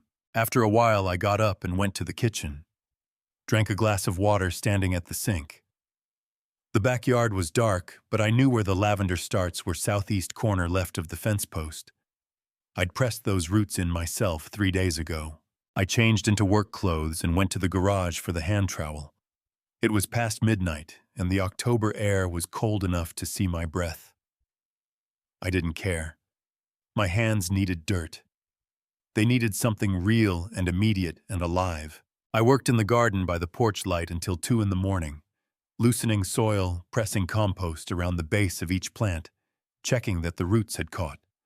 Small and stubborn, just like the nursery woman had said. A little hardship won't hurt them. I thought about Owen typing in the dark, whatever came next with Derek, whatever the lawyers set in motion, whatever the bank decided, whatever fell and whatever didn't. Owen was not going to be collateral damage. That was not something I was willing to negotiate. I went inside at 2:15, washed my hands, and called Martin's office line. Martin, Nathan Cooper. I'm ready to move on both items. Call me Monday morning. I want this done this week. I hung up. Stood at the kitchen in my dirty work clothes, the lavender still under my fingernails. It was time to let go of the building. Martin called back at 8:15 Monday morning. I was already at the kitchen table with coffee and the legal pad in front of me. Same chair, same early light coming in low through the window over the sink. You're sure? He said. No greeting, no warm-up. Martin Schultz had never believed in warming up to the difficult part. I'm sure, I said. Both items, the equity sale and the co-guarantor notice. I want them filed correctly, and I want them moving this week. The co-guarantor withdrawal I can file with First National today. That clock starts running on receipt. The equity sale takes a few more steps. I need to finalize a buyer and prepare the transfer documents. That puts us at Wednesday, maybe Thursday. Who's the buyer? James Whitfield, Martin said. I've identified a potential buyer, someone I believe would be right for this. His name is James Whitfield. Would you like me to reach out to him today? James Whitfield. I hadn't spoken to him in 4 years, but I knew the name as well as I knew my own. 61 years old, started his electrical contracting business with 2 trucks, a tool belt, and a work ethic that made everyone around him look lazy. We'd worked 2 major commercial jobs together back in the 90s, a hospital expansion in Beaverton and a warehouse complex out near Troutdale. He was the kind of man who said what he meant, and meant it the first time. "Does Whitfield know what he's buying into?" I asked. "He does. He said, and I'm quoting him directly, 'If Nathan Cooper's name is on something and he wants out, I want to know why before I decide whether to want in.'" I gave him the general situation. He said he'd heard enough. Something that had been tight in my chest for 2 weeks went loose and quiet. "How much?" "Fair market value for a 35% stake in a company of Cooper Harper's revenue and client base, $85,000. Whitfield agreed to the number without negotiation. $85,000. Money I had put in across 2 rounds, never expecting to see a return, never knowing I was buying anything at all. "Tell him yes," I said. "I'll have the transfer documents ready Wednesday morning, 9 o'clock my office. I'll be there." And Nathan, once this transfer closes, Derek's controlling stake drops from his current position to a thinner majority. He still runs the company day to day, but he no longer has the financial backing that kept his credit profile strong. Whitfield is a passive investor. He won't interfere with operations, but the optics change considerably. "I understand," I said. "The bank notice I'll file this afternoon," Martin continued. "First National has 30 days from receipt to conduct their loan review. Oregon law requires them to notify Derek within 5 business days of receiving my withdrawal filing. He'll know by the end of this week." I looked out at the backyard. The 3 lavender starts in the southeast corner, small and green in the morning light, holding on in the cold dirt, exactly the way they were supposed to. "File it," I said. Monday afternoon, I drove to First National Bank on Southwest 5th Avenue and met with a loan officer named Patricia Greer, efficient professional, the kind of woman who handled uncomfortable paperwork, the way a good surgeon handles a difficult cut cleanly, without hesitation, without making it worse than it already was. She reviewed Martin's withdrawal filing, stamped it received at 2:47 p.m., and looked up at me across the polished desk. "Mr. Cooper, I want to confirm you understand what this initiates," she said. "The co-borrower Derek Cooper will receive formal notice within 5 business days. He'll need to demonstrate independent debt service capacity within the review window. If he cannot qualify on his own, the bank may require him to refinance the existing terms." "Ms. Greer," I said, and kept my voice steady, "I signed that guarantee 4 years ago because my son needed help. I'm withdrawing it now because the arrangement is no longer appropriate. Everything that follows is between the bank and my son." She held my eyes for a moment, with the measured expression of someone who had sat across from a lot of difficult decisions and understood that most of them were none of her business. "Understood," she said. "We'll process this today." I thanked her and walked back out into the October afternoon on Southwest 5th. Traffic noise, a food cart sending wood smoke across the sidewalk, 2 guys in hard hats arguing over a blueprint spread across the hood of a pickup truck. Portland going about its Monday like nothing had shifted, but something had. Wednesday morning, I sat across from Martin and signed the equity transfer agreement. James Whitfield had signed his copy Tuesday evening. Martin slid the document across the mahogany desk, handed me a pen, and I wrote Nathan A. Cooper in the signature line and dated it October 22nd, 2025. "Done," Martin said. "Whitfield holds 35% of Cooper Harper Consulting as of this morning." I set the pen down. "How long before Derek finds out?" "His attorney will receive a formal notification copy today. I'd estimate he knows by end of business." Martin folded his hands. "Nathan, how are you holding up through all of this?" I thought about Owen's message, about 2 sentences typed in the dark at 11:14 at night by an 8-year-old with a junk drawer phone. About saying I wanted to sit next to you. "I'm doing what needs doing," I said. Martin nodded. That's usually enough. Thursday, Martin's paralegal called to confirm Richard Harper had signed for the certified demand letter at his Lake Oswego address at 9:52 a.m. 30 days on the clock before Martin filed in Multnomah County Circuit Court. Richard had not called, had not written. I hadn't expected him to, but there was a particular satisfaction in the certified mail receipt that felt like closing a door that had been left open too long. Friday evening, Frank and I sat in the corner booth at the Hawthorne Diner. Same turkey melts. Same coffee that arrived too hot and was exactly right by the time you got to the bottom of the mug. Derek called me Wednesday night, Frank said, wrapping both hands around his cup. What did he say? Said things were getting complicated. Said Claudia was upset. Said he needed to talk to you. Frank looked at me levelly across the table. I told him what I told him last time. I'm not a go-between. If he wants his father, he knows where his father lives. I turned my mug in a slow circle on the table. He's starting to feel it. That's what happens, Frank said simply. When the floor drops out, you feel it. He picked up his burger and set it back down again, something on his mind. You think he'll come to you, eventually, I said, when he has no other options left. That's not the version of him I want, Frank. But it might be the only version I'm going to get for a while. Frank was quiet for a moment, looking out the window at the rain starting on Hawthorne. Then he said, For what it's worth, I think there's more of you in that boy than either of you know right now. I drove home at 9 o'clock in the light rain, the streetlights making halos on the wet asphalt. Pulled into the garage and sat for a moment in the dark before going in. I was done being afraid. I was in the kitchen washing the dinner dishes when I saw the headlights sweep across the backyard fence through the window above the sink. A car pulling into my street, moving slow. Then the engine cut. Then nothing. I dried my hands on the dish towel and waited. 2 minutes passed. I heard the car door finally open and close. Footsteps on the front path, heavier than a stranger's, a little slower than usual. The kind of footsteps that belong to a man carrying something he hasn't figured out how to put down yet.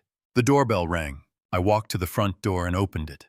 Derek stood on the porch under the yellow light, and he looked like he hadn't slept in 3 days. His collar was open, no tie jacket rumpled across one arm like he'd been holding it since he left the house and forgotten to put it on. His hair, usually combed back neat, had that pushed-forward look you get when you've been running your hands through it for hours. His eyes found mine, and something in them flinched, not from anger, not from confrontation, just from the particular exhaustion of a man who had finally run out of things to hide behind. "Dad," he said. His voice came out rough like sandpaper on dry wood. "I know you're not answering calls. I figured if I showed up, you'd have to decide in person." I stepped back from the door. "Come in." He followed me to the kitchen. I put the kettle on without asking, then turned to the cabinet for 2 mugs. Old habit. Margaret used to say the first thing you do when someone walks through your door is give them something warm to hold. It tells them they're allowed to stay. Derek pulled out a chair at the kitchen table and sat down heavily, like his legs had been making a decision they'd only just followed through on.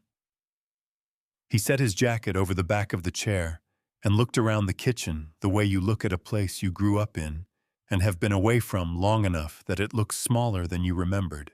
"First National sent a letter," he said. I set both mugs on the table and sat across from him. "I know. They're reviewing the loan." He looked at me, jaw tight, eyes red at the rims. "Dad, if they don't approve me independently..." "Derek." My voice came out level and final the way it had come out in his living room 11 days ago. "I know what it means. I signed those papers too." He pressed both hands flat on the table. "So you pulled it, without talking to me first." "I tried talking to you," I said.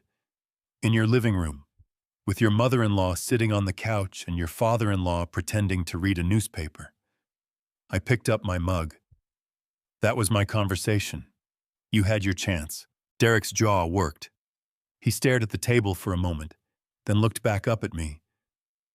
James Whitfield called me Wednesday afternoon. He introduced himself as my new minority shareholder. A short, humorless breath escaped him. I didn't even know you owned 35% of my own company. Neither did I said. Not until I sat down with Martin Schultz and he showed me what I'd signed 4 years ago. Something moved through Derek's face, not guilt exactly, but the uncomfortable cousin of it. I thought it was just an investment agreement, he said. You didn't think I'd ever look closely enough. I said it without cruelty, just as a plain fact sitting on the table between us. You were probably right. I probably wouldn't have if they hadn't left me in a parking lot for 3 hours and handed me $50. Derek's shoulders dropped. His hands came off the table and went to his lap. I know, he said, and it came out barely above a whisper. Dad, I know.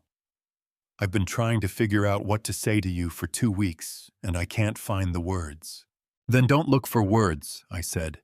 Just tell me the truth. Did you know before that Saturday that I wasn't going to be at that table? He looked at me for a long moment. And this time, unlike that afternoon in his living room, he didn't look away. His eyes were wet at the corners, and his voice came out rough and honest in equal measure. I knew it was Beverly's crowd, he said. I knew it was going to be her kind of evening. And I told myself you'd be fine waiting a little while, that it would be easier. He stopped. Started again. I told myself a lot of things that weren't true because they were easier than the truth. The kitchen was quiet around us. The kettle had long since finished. Outside, the October wind moved through the backyard, and I could hear it against the window above the sink. Easier for who? I asked. Derek pressed his lips together. His eyes spilled over just once, one quick loss of control, and he blinked it back hard. For me, he said. It was easier for me. I stood up, walked to the spare bedroom, and came back with the box wrapped in blue paper, white ribbon still intact. I set it on the table in front of him. He looked at it, then up at me. What is this? Owen's birthday gift.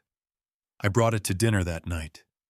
It sat on the passenger seat the whole 3 hours. I pushed it gently toward him. Give it to him. Tell him it's from Grandpa. Derek's hands came up to the edges of the box, and he held it like it was something fragile. His chin dipped for a second, head going down, and when he looked back up, his eyes were glassy and his voice had gone to pieces around the edges. Dad, I'm not done deciding what comes next between you and me, I said. But Owen is not part of that equation. Whatever happens, that boy has a grandfather. That's not negotiable. Derek nodded. His throat moved as he swallowed. He looked down at the box with the white ribbon and didn't say anything for a moment, just held it with both hands, the way you hold something you know you don't deserve but can't bring yourself to put down. He left without finishing his coffee. I watched his headlights turn at the end of the block and disappear. Then I went back inside, stood at the kitchen sink, and looked out at the dark backyard, where 3 lavender starts were holding on in the cold October ground. Margaret always said love without limits wasn't love at all. It was just fear wearing a kinder face. I was done being afraid. October turned to November, the way it always does in Portland. More rain, less light. The sky settling into that particular Pacific Northwest gray that isn't dramatic enough to be gloomy, but is persistent enough to remind you it's there. I'd spent too many of those autumns watching it through a window, waiting for something. This year I went outside instead. The first Wednesday of November the 5th, I walked into the Bridgetown Veterans Club at 9 in the morning with a canvas tool bag over my shoulder and a box of supplies from Home Depot in my arms. Frank had mentioned 2 weeks ago that the club's electrical panel was throwing a breaker every time someone ran the coffee maker and the space heater at the same time. I'd told him I'd take a look. What started as taking a look turned into 2 hours of work, which turned into somebody asking if I'd ever thought about teaching, which turned into me standing in front of 7 people the following Wednesday morning, explaining the difference between a 15-amp and a 20-amp circuit. "Why does it matter?" asked a man named Gerald, 70 years old, Vietnam vet, the kind of man who had fixed his own truck for 40 years, but had never touched a breaker box in his life. "Because if you put a 20-amp device on a 15-amp circuit," I said, "and you don't trip the breaker, you cook the wire inside your wall. You don't see it. You don't smell it right away. But it's happening." Gerald squinted at the panel I'd mounted on the wall as a teaching example. "So the breaker's actually protecting you." "The breaker," I said, "is the one thing in your house that tells the truth when everything else is pretending to be fine." Frank, sitting in the back row with his coffee, caught my eye and raised his mug slightly. I kept my face straight. By the second Wednesday, I had 11 students. By the third, I had 14. Gerald had brought his neighbor, a woman named Dorothy, 78 years old, white hair, sharp eyes, who asked more questions than anyone else in the room and retained every answer. She reminded me of Margaret's third-grade students, the way Margaret used to describe them, the ones who leaned forward in their chairs, because the world was genuinely interesting to them. Owen came the last Saturday of October. I heard the front gate at 10 in the morning and went around from the backyard to the front and found him standing at the walk with his backpack on and his blue wool hat pulled down to his eyebrows. His cheeks were red from the cold, and his breath made small clouds in the November air. "Hi, Grandpa," he said. My heart just about gave out on me. Owen. I got the gate open and crouched down to his level, both hands on his shoulders. "Did you come alone?" "I took the 14 bus." He said it with the particular pride of someone who had done something they'd had to think hard about first. "It stops 2 blocks from here." I checked on Google Maps. I pulled him into a hug that I meant with every part of me. He hugged back hard the way kids do when they've been holding something in. I felt his small arms tight around my neck, and I thought about him saving a seat at that table, and about the junk drawer phone at 11:14 at night, and my eyes stung in a way I didn't try to hide because his face was buried in my shoulder anyway. "Come inside," I said. "I'll make hot chocolate." We sat at the kitchen table, same chairs.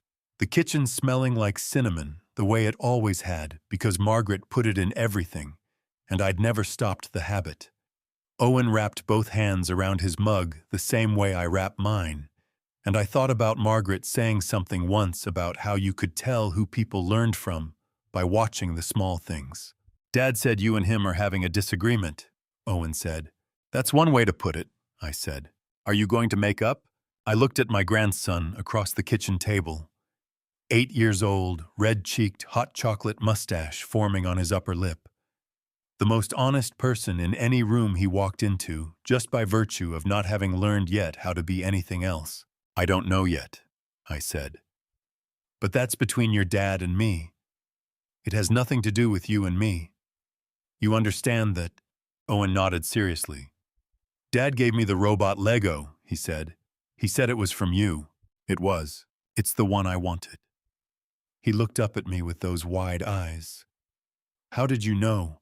"You told me 7 months ago," I said. "I wrote it down." Owen stared at me for a second, like that was the most remarkable thing he'd ever heard. "You wrote it down." "When somebody tells me something that matters to them," I said, "I try to remember it." His face did something complicated, then something between understanding and a kind of quiet sadness that was too old for an 8-year-old to be carrying. He looked down at his mug and said softer than before, "Mom and Dad don't always remember stuff like that." I reached across the table and put my hand over his. "That's okay," I said. "That's what grandparents are for." We spent the next hour at the table building the first section of the robot kit together. Owen directing and me following orders, which was exactly the right distribution of authority. He laughed twice, real laughs, surprised and sudden, the kind that come out before you have a chance to hold them back. And each time it felt like something the house had been needing. When he left at noon to catch the 14 bus back, he stood at the gate with his backpack on and said, "Can I come back next week?"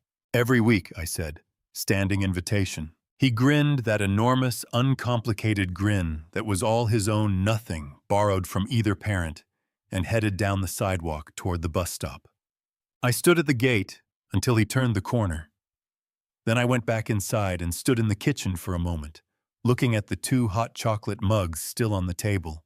It was Halloween night, and the kids on my street were still running door to door in their little costumes, when Frank Delgado knocked on my back door at 9:30. He didn't ring the bell. He just knocked 3 slow, deliberate knocks the way a man knocks when he's carrying something heavy and doesn't know how to set it down. I opened the door and took one look at his face. Frank was a tough man. 22 years on the Portland Police Bureau, retired as a sergeant, seen things that would make most people lose sleep for a lifetime. But that night, standing on my back porch under the yellow porch light, his face was drawn tight, his jaw working like he was chewing on the words before he let them out. "Come in," I said, stepping aside. "You look like you need coffee." "I need something stronger than coffee, Nathan." He pulled out a chair and sat down at the kitchen table, rubbing both hands over his face. "But coffee's fine." I poured 2 mugs and sat across from him. The kitchen was quiet except for the occasional shriek of trick-or-treaters out front, and that little sound, children laughing, careless and free, felt strangely cruel against what Frank was about to tell me. "All right," I said, wrapping both hands around my mug. "Just say it." Frank looked up at me, his dark eyes steady but full of something I hadn't seen in them before. Something close to grief. "It's Claudia," he said. "She's gone, Nathan, and she took a lot with her." My chest tightened. "What do you mean, gone?" "I mean she cleaned out the joint accounts she had with Derek, business and personal. Transferred everything to a private account in her name alone, then wired it overseas." Frank pulled out his phone and set it on the table between us, showing me a message from his contact at a downtown bank. "My buddy Tom works in their fraud prevention department. He recognized Derek's name on a suspicious transfer alert and gave me a heads up. Claudia moved nearly $112,000 in 3 separate transactions over 2 days. The air went out of my lungs like I'd been punched in the gut. $112,000, I repeated, and my voice came out flat and hollow. "That's not all." Frank picked up his mug, but didn't drink. "The Lake Oswego house, Derek put it up as collateral for a business loan 18 months ago. A $240,000 loan. Claudia's name was on the application as co-borrower. 2 weeks ago, she filed a quitclaim deed transferring her ownership interest in the property entirely to Derek, and her attorney simultaneously sent a letter to the bank requesting a formal loan assumption review, knowing full well Derek couldn't qualify on his own. The bank still holds them both liable on the original note until the assumption is approved, which it won't be. She walked away from the asset and left him holding every dollar of the debt. I pressed my palm flat on the table to steady myself because my hand had started to tremble. She left him holding the entire debt. Every penny of it. Frank finally took a sip of coffee, then set the mug down hard. Derek came home Thursday night to a half-empty house. She took the furniture, the artwork, her car, which turns out was paid for by Cooper Harper Company funds.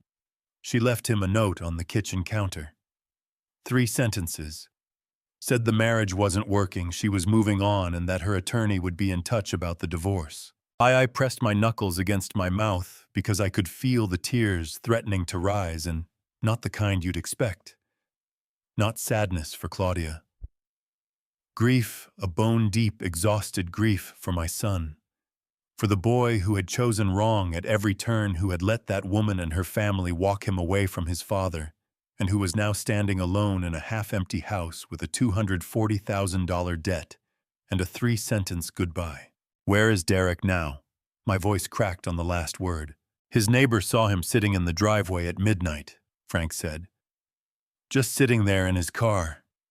Didn't go inside for 2 hours." I stood up from the table and walked to the kitchen window, pressing one hand against the glass. Outside, a group of kids in ghost costumes ran past under the streetlight, laughing with that pure, uncomplicated joy that belongs only to the young. My reflection stared back at me, old, tired, and hollowed out. "Frank," I said. "Did he call me?" "No, not once in 3 weeks, and now this." My voice broke completely, and I didn't try to stop it. A tear slid down my cheek, and I let it go. That boy. That stubborn, foolish boy. Frank got up from the table and came to stand beside me. He didn't offer easy words, because Frank never did. Instead, he said, "What are you going to do?" "I don't know yet," I admitted, turning away from the window. I wiped my face with the back of my hand. "But I know I can't leave him sitting in a driveway at midnight." "Nathan," Frank's voice carried a warning, "you have to remember what he let them do to you." "I know what he let them do." I picked up my mug again, needing something to hold on to. I haven't forgotten 1 second of sitting in that parking lot. I haven't forgotten the $50. I set the mug back down firmly. But he's still my son, Frank. That doesn't just go away because it hurts. Frank studied me for a long moment, and I could see the conflict in his face, the part of him that wanted to protect me fighting against the part that understood exactly what I was saying. "Then what's the line?" he asked quietly. "Where do you draw it?" "Respect," I said. "That's the line. I'll be his father until my last breath, but I will never again be anyone's chauffeur, anyone's ATM, and anyone's excuse for why their life didn't work out." I straightened my back, feeling the old familiar stiffness in my spine, and not minding it one bit. If he comes to me, it has to be honest. No manipulation, no Beverly whispering in his ear, just my son, the one Margaret raised, standing in front of me and telling me the truth. Frank nodded slowly. "And if he doesn't come?" The question hung in the kitchen air. Outside, the last of the trick-or-treaters had gone home. The street had gone dark and quiet. And somewhere across the city, in Lake Oswego, my son was sitting in the ruins of everything he had chosen over me. "Then I keep living," I said. "I keep teaching those classes at the Veterans Club. I keep planting things in Margaret's garden. And I trust that somewhere under all the damage those people did to him, the real Derek Cooper is still in there." I looked at Frank, and I felt something settle in my chest. Not peace exactly, but a kind of firm, quiet resolve. But that part that's not my work to do for him. He has to find his own way back. Frank picked up his jacket from the back of the chair and squeezed my shoulder once hard. "You're a better man than most, Nathan.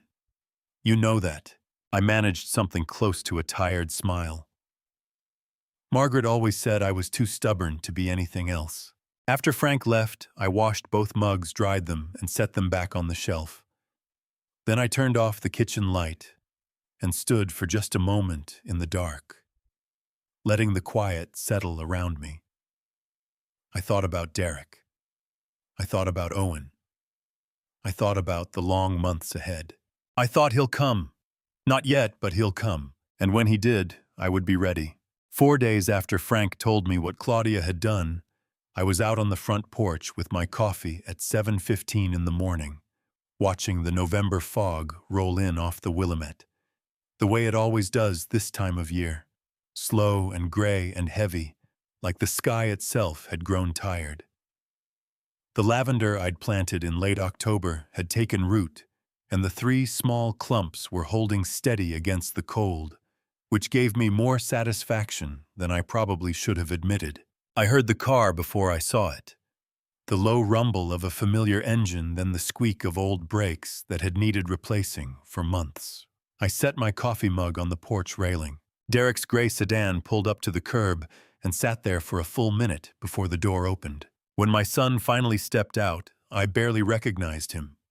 He was wearing the same clothes he'd apparently had on for days, a wrinkled button-down shirt, dark circles under his eyes so deep they looked bruised, and a week's worth of stubble on his jaw. He moved like a man carrying a load that had gotten too heavy to walk straight under each step up my front path, slow and deliberate. He stopped once halfway up the path and stood there for a full second before continuing.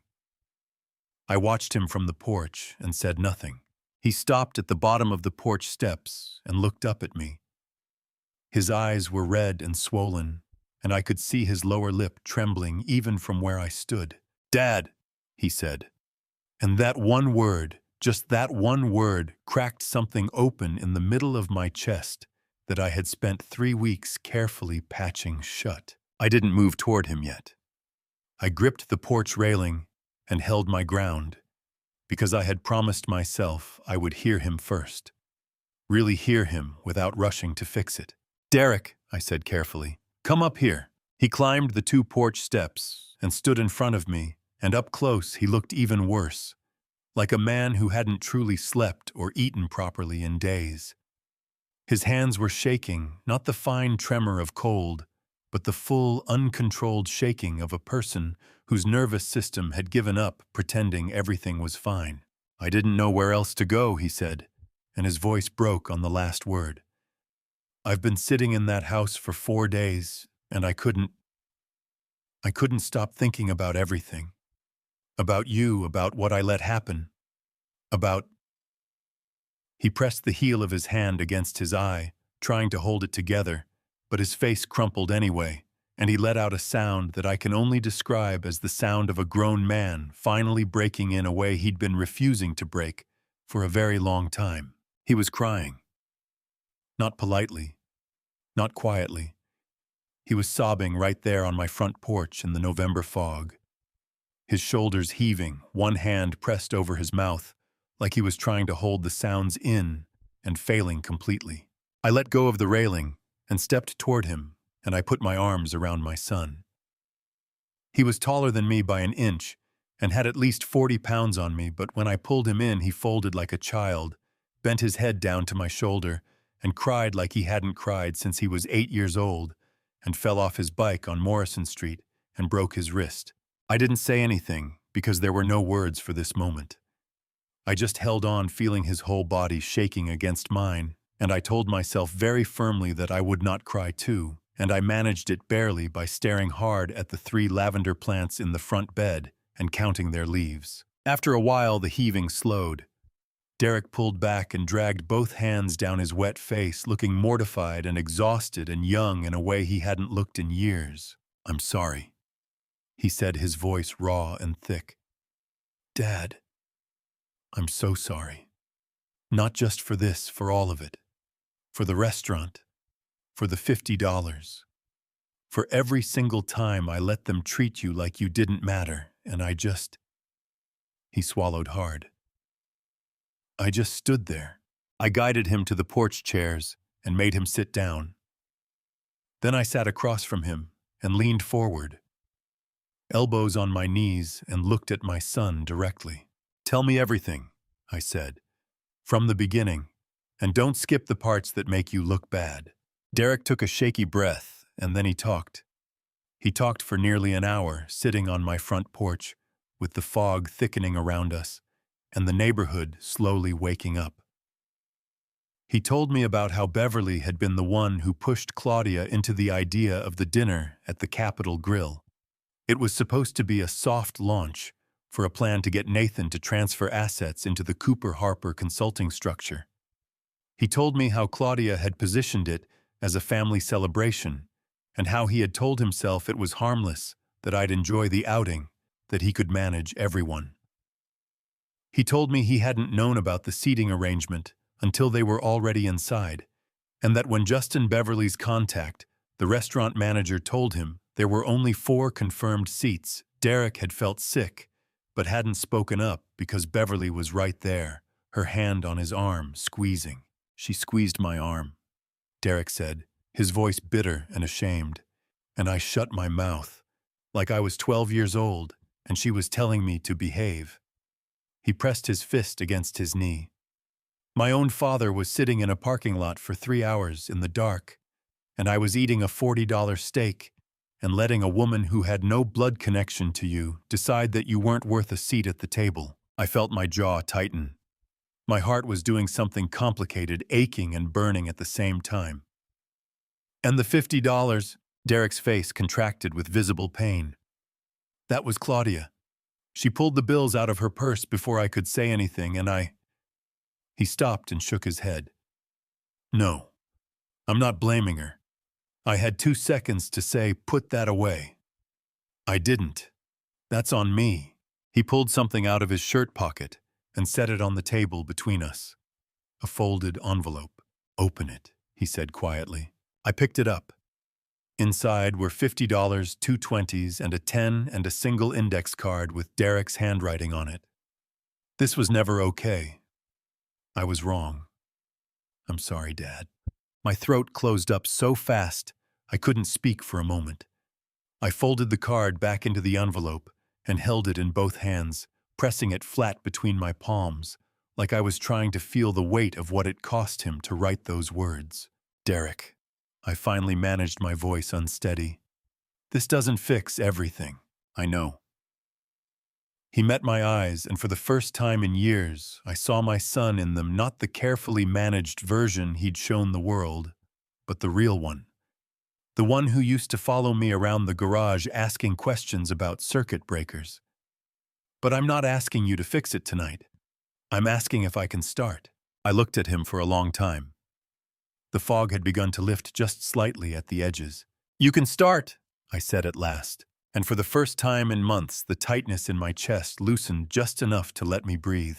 3 weeks after Derek showed up on my porch, I was in the kitchen at 9:30 on a Saturday morning when I heard 2 sets of footsteps on the front path, one heavy and deliberate, and one quick and light, the kind that belongs to a boy who still runs everywhere he goes because the world hasn't taught him yet to slow down. My heart jumped before my brain even caught up. I opened the front door before they could knock, and there was Owen, 8 years old, cheeks red from the November cold, wearing a Portland Trail Blazers jacket, 2 sizes too big for him, and holding in both hands a lumpy, badly wrapped package covered in dinosaur paper and approximately 14 pieces of tape.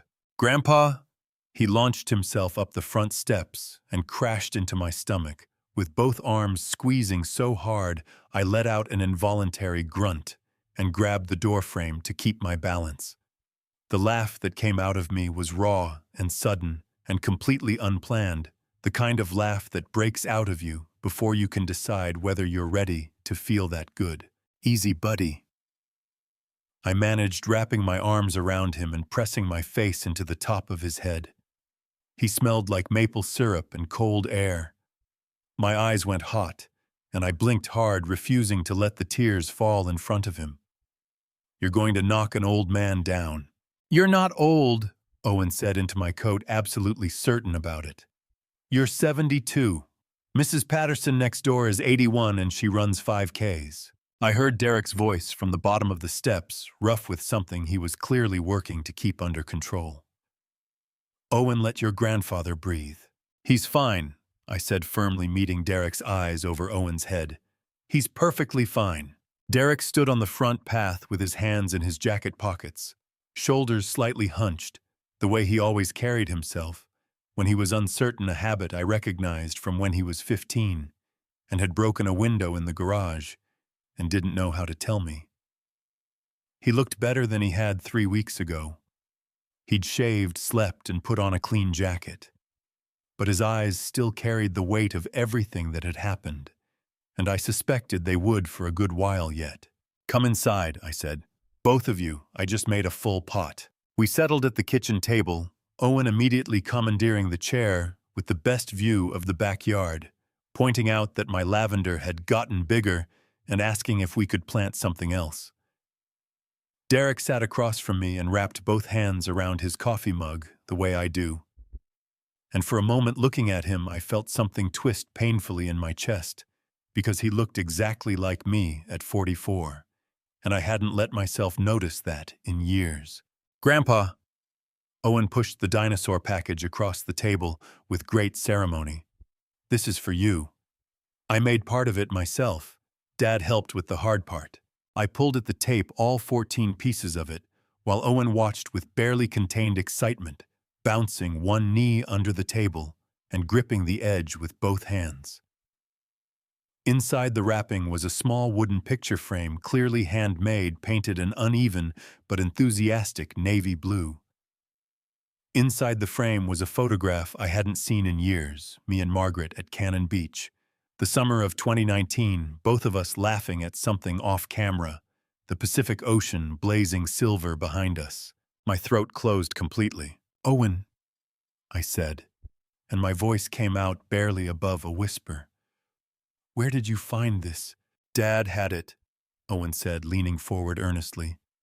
"I found it in a box in the garage, and I asked if I could use it, and he said yes. I painted the frame at school. Miss Guerrero let me use the good paint." I looked up at Derek. He was staring at his coffee mug, jaw tight, blinking more than he needed to. "I kept a few things," Derek said, his voice low and strained. "When Claudia was packing up, I kept a box of photos. I didn't tell her. I wasn't going to let all of it go." A tear broke loose before I could catch it, sliding down the side of my face and dropping onto the back of my hand. I didn't wipe it away. I just looked at the photo of Margaret, her head thrown back, laughing, her hair wild in the sea wind, and I said quietly, "Thank you, son." Derek finally looked up, and his eyes were bright and wet. "Dad, Not now," I said, not unkindly. "Right now we're going to drink our coffee, and Owen is going to tell me about the painting project.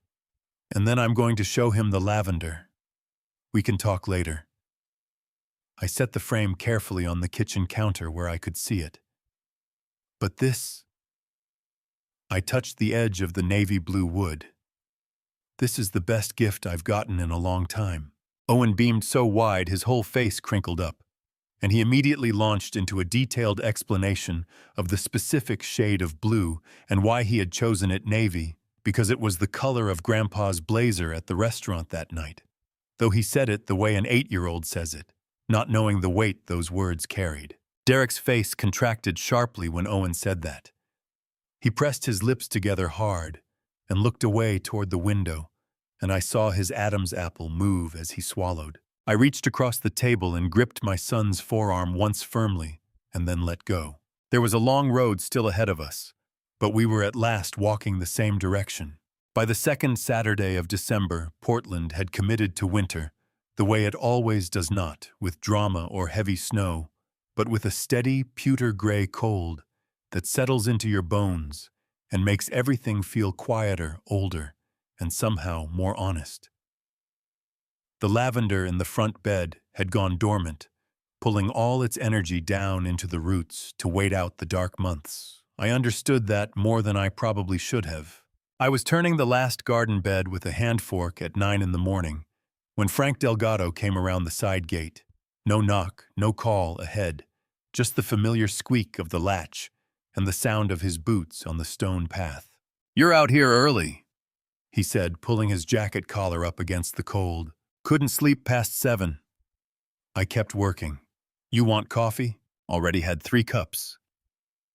He crouched beside the bed, picked up a handful of dark soil and turned it over in his palm the way men who've worked with their hands all their lives tend to do. "This is good dirt. Margaret always said this was the best corner of the yard," I said.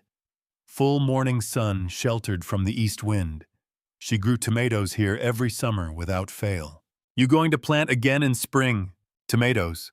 And maybe sunflowers." Owen asked about sunflowers. Frank set the soil down and stood, and I could see from his expression that he hadn't come to talk about gardening. His jaw was set, eyes steady, the look of a man carrying news he'd been turning over carefully before letting it out.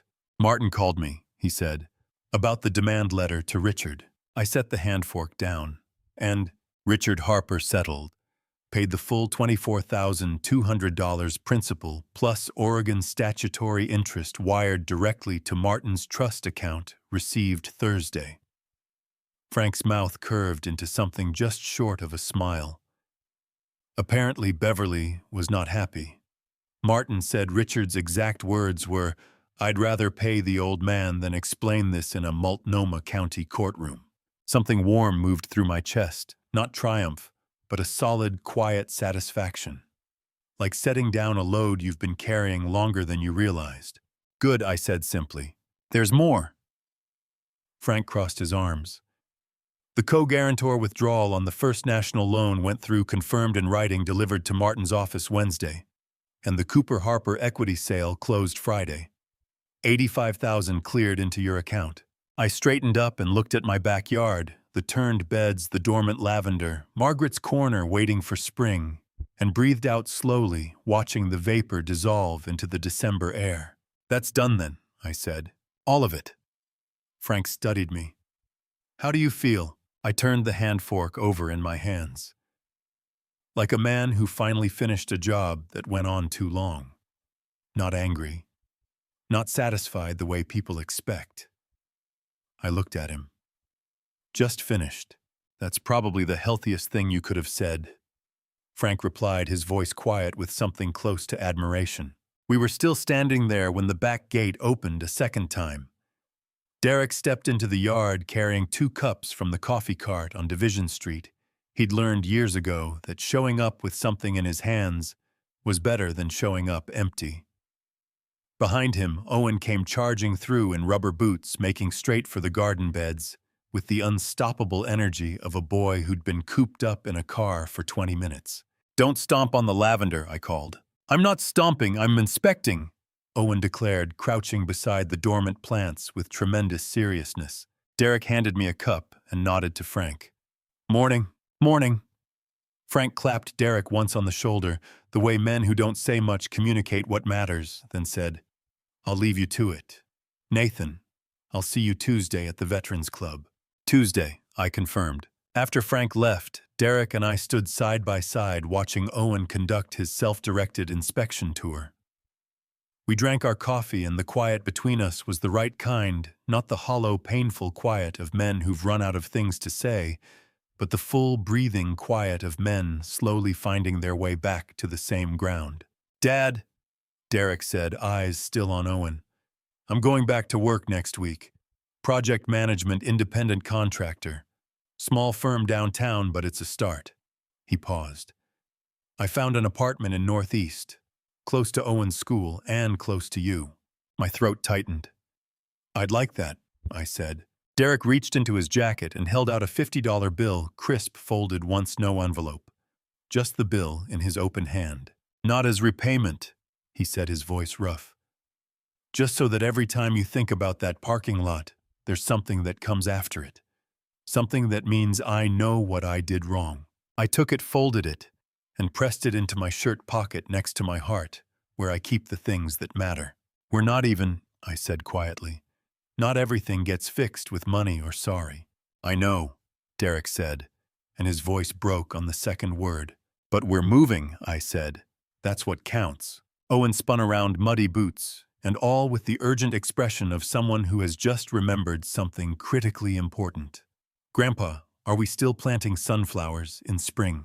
The laugh that came out of me, full and warm, rising from somewhere deep in my chest, where the hurt used to live, filled up that whole cold December yard.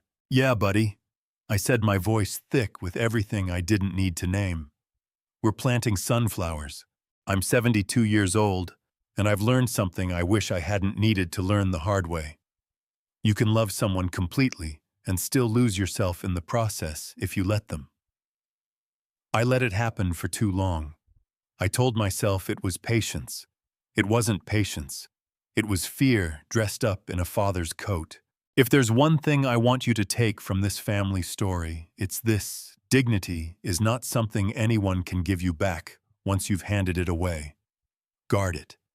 Not with anger, but with the same quiet, steady love you'd give anyone worth keeping. I'm a man of faith, and I believe God doesn't remove people from your life to punish you. Sometimes He removes them to protect you, even when it hurts more than anything you've ever felt. Don't be like I was. Don't wait until you're sitting alone in a dark parking lot at midnight before you decide your own name matters. You matter before that moment. You matter right now, exactly as you are. These grandpa stories are not here to make you angry at the people you love. They exist to remind you that every relationship, including the ones built on blood, must stand on a foundation of respect. Every grandpa stories you hear, every family story you carry, every family story passed quietly from one generation to the next. They all point to the same truth: love without respect is just a habit, and some habits need to be broken. That is my personal belief. 72 years of living have not changed it once. If this grandpa stories found you at the right moment today, drop a comment below and tell me where in the world you're watching from. Share this with someone who needs to hear it. And if you believe every real family story deserves to be told with honesty and heart, hit subscribe so you never have to miss what comes next. This has been One Man's Truth. I hope it was worth your time. Thank you truly, and from the bottom of my heart, for staying with me until the very end. The stories ahead contain fictional elements carefully crafted for the purpose of education and emotional reflection. If that is not the kind of content you are looking for, you are warmly invited to step away and find something that serves you better. No hard feelings, and absolutely no judgment.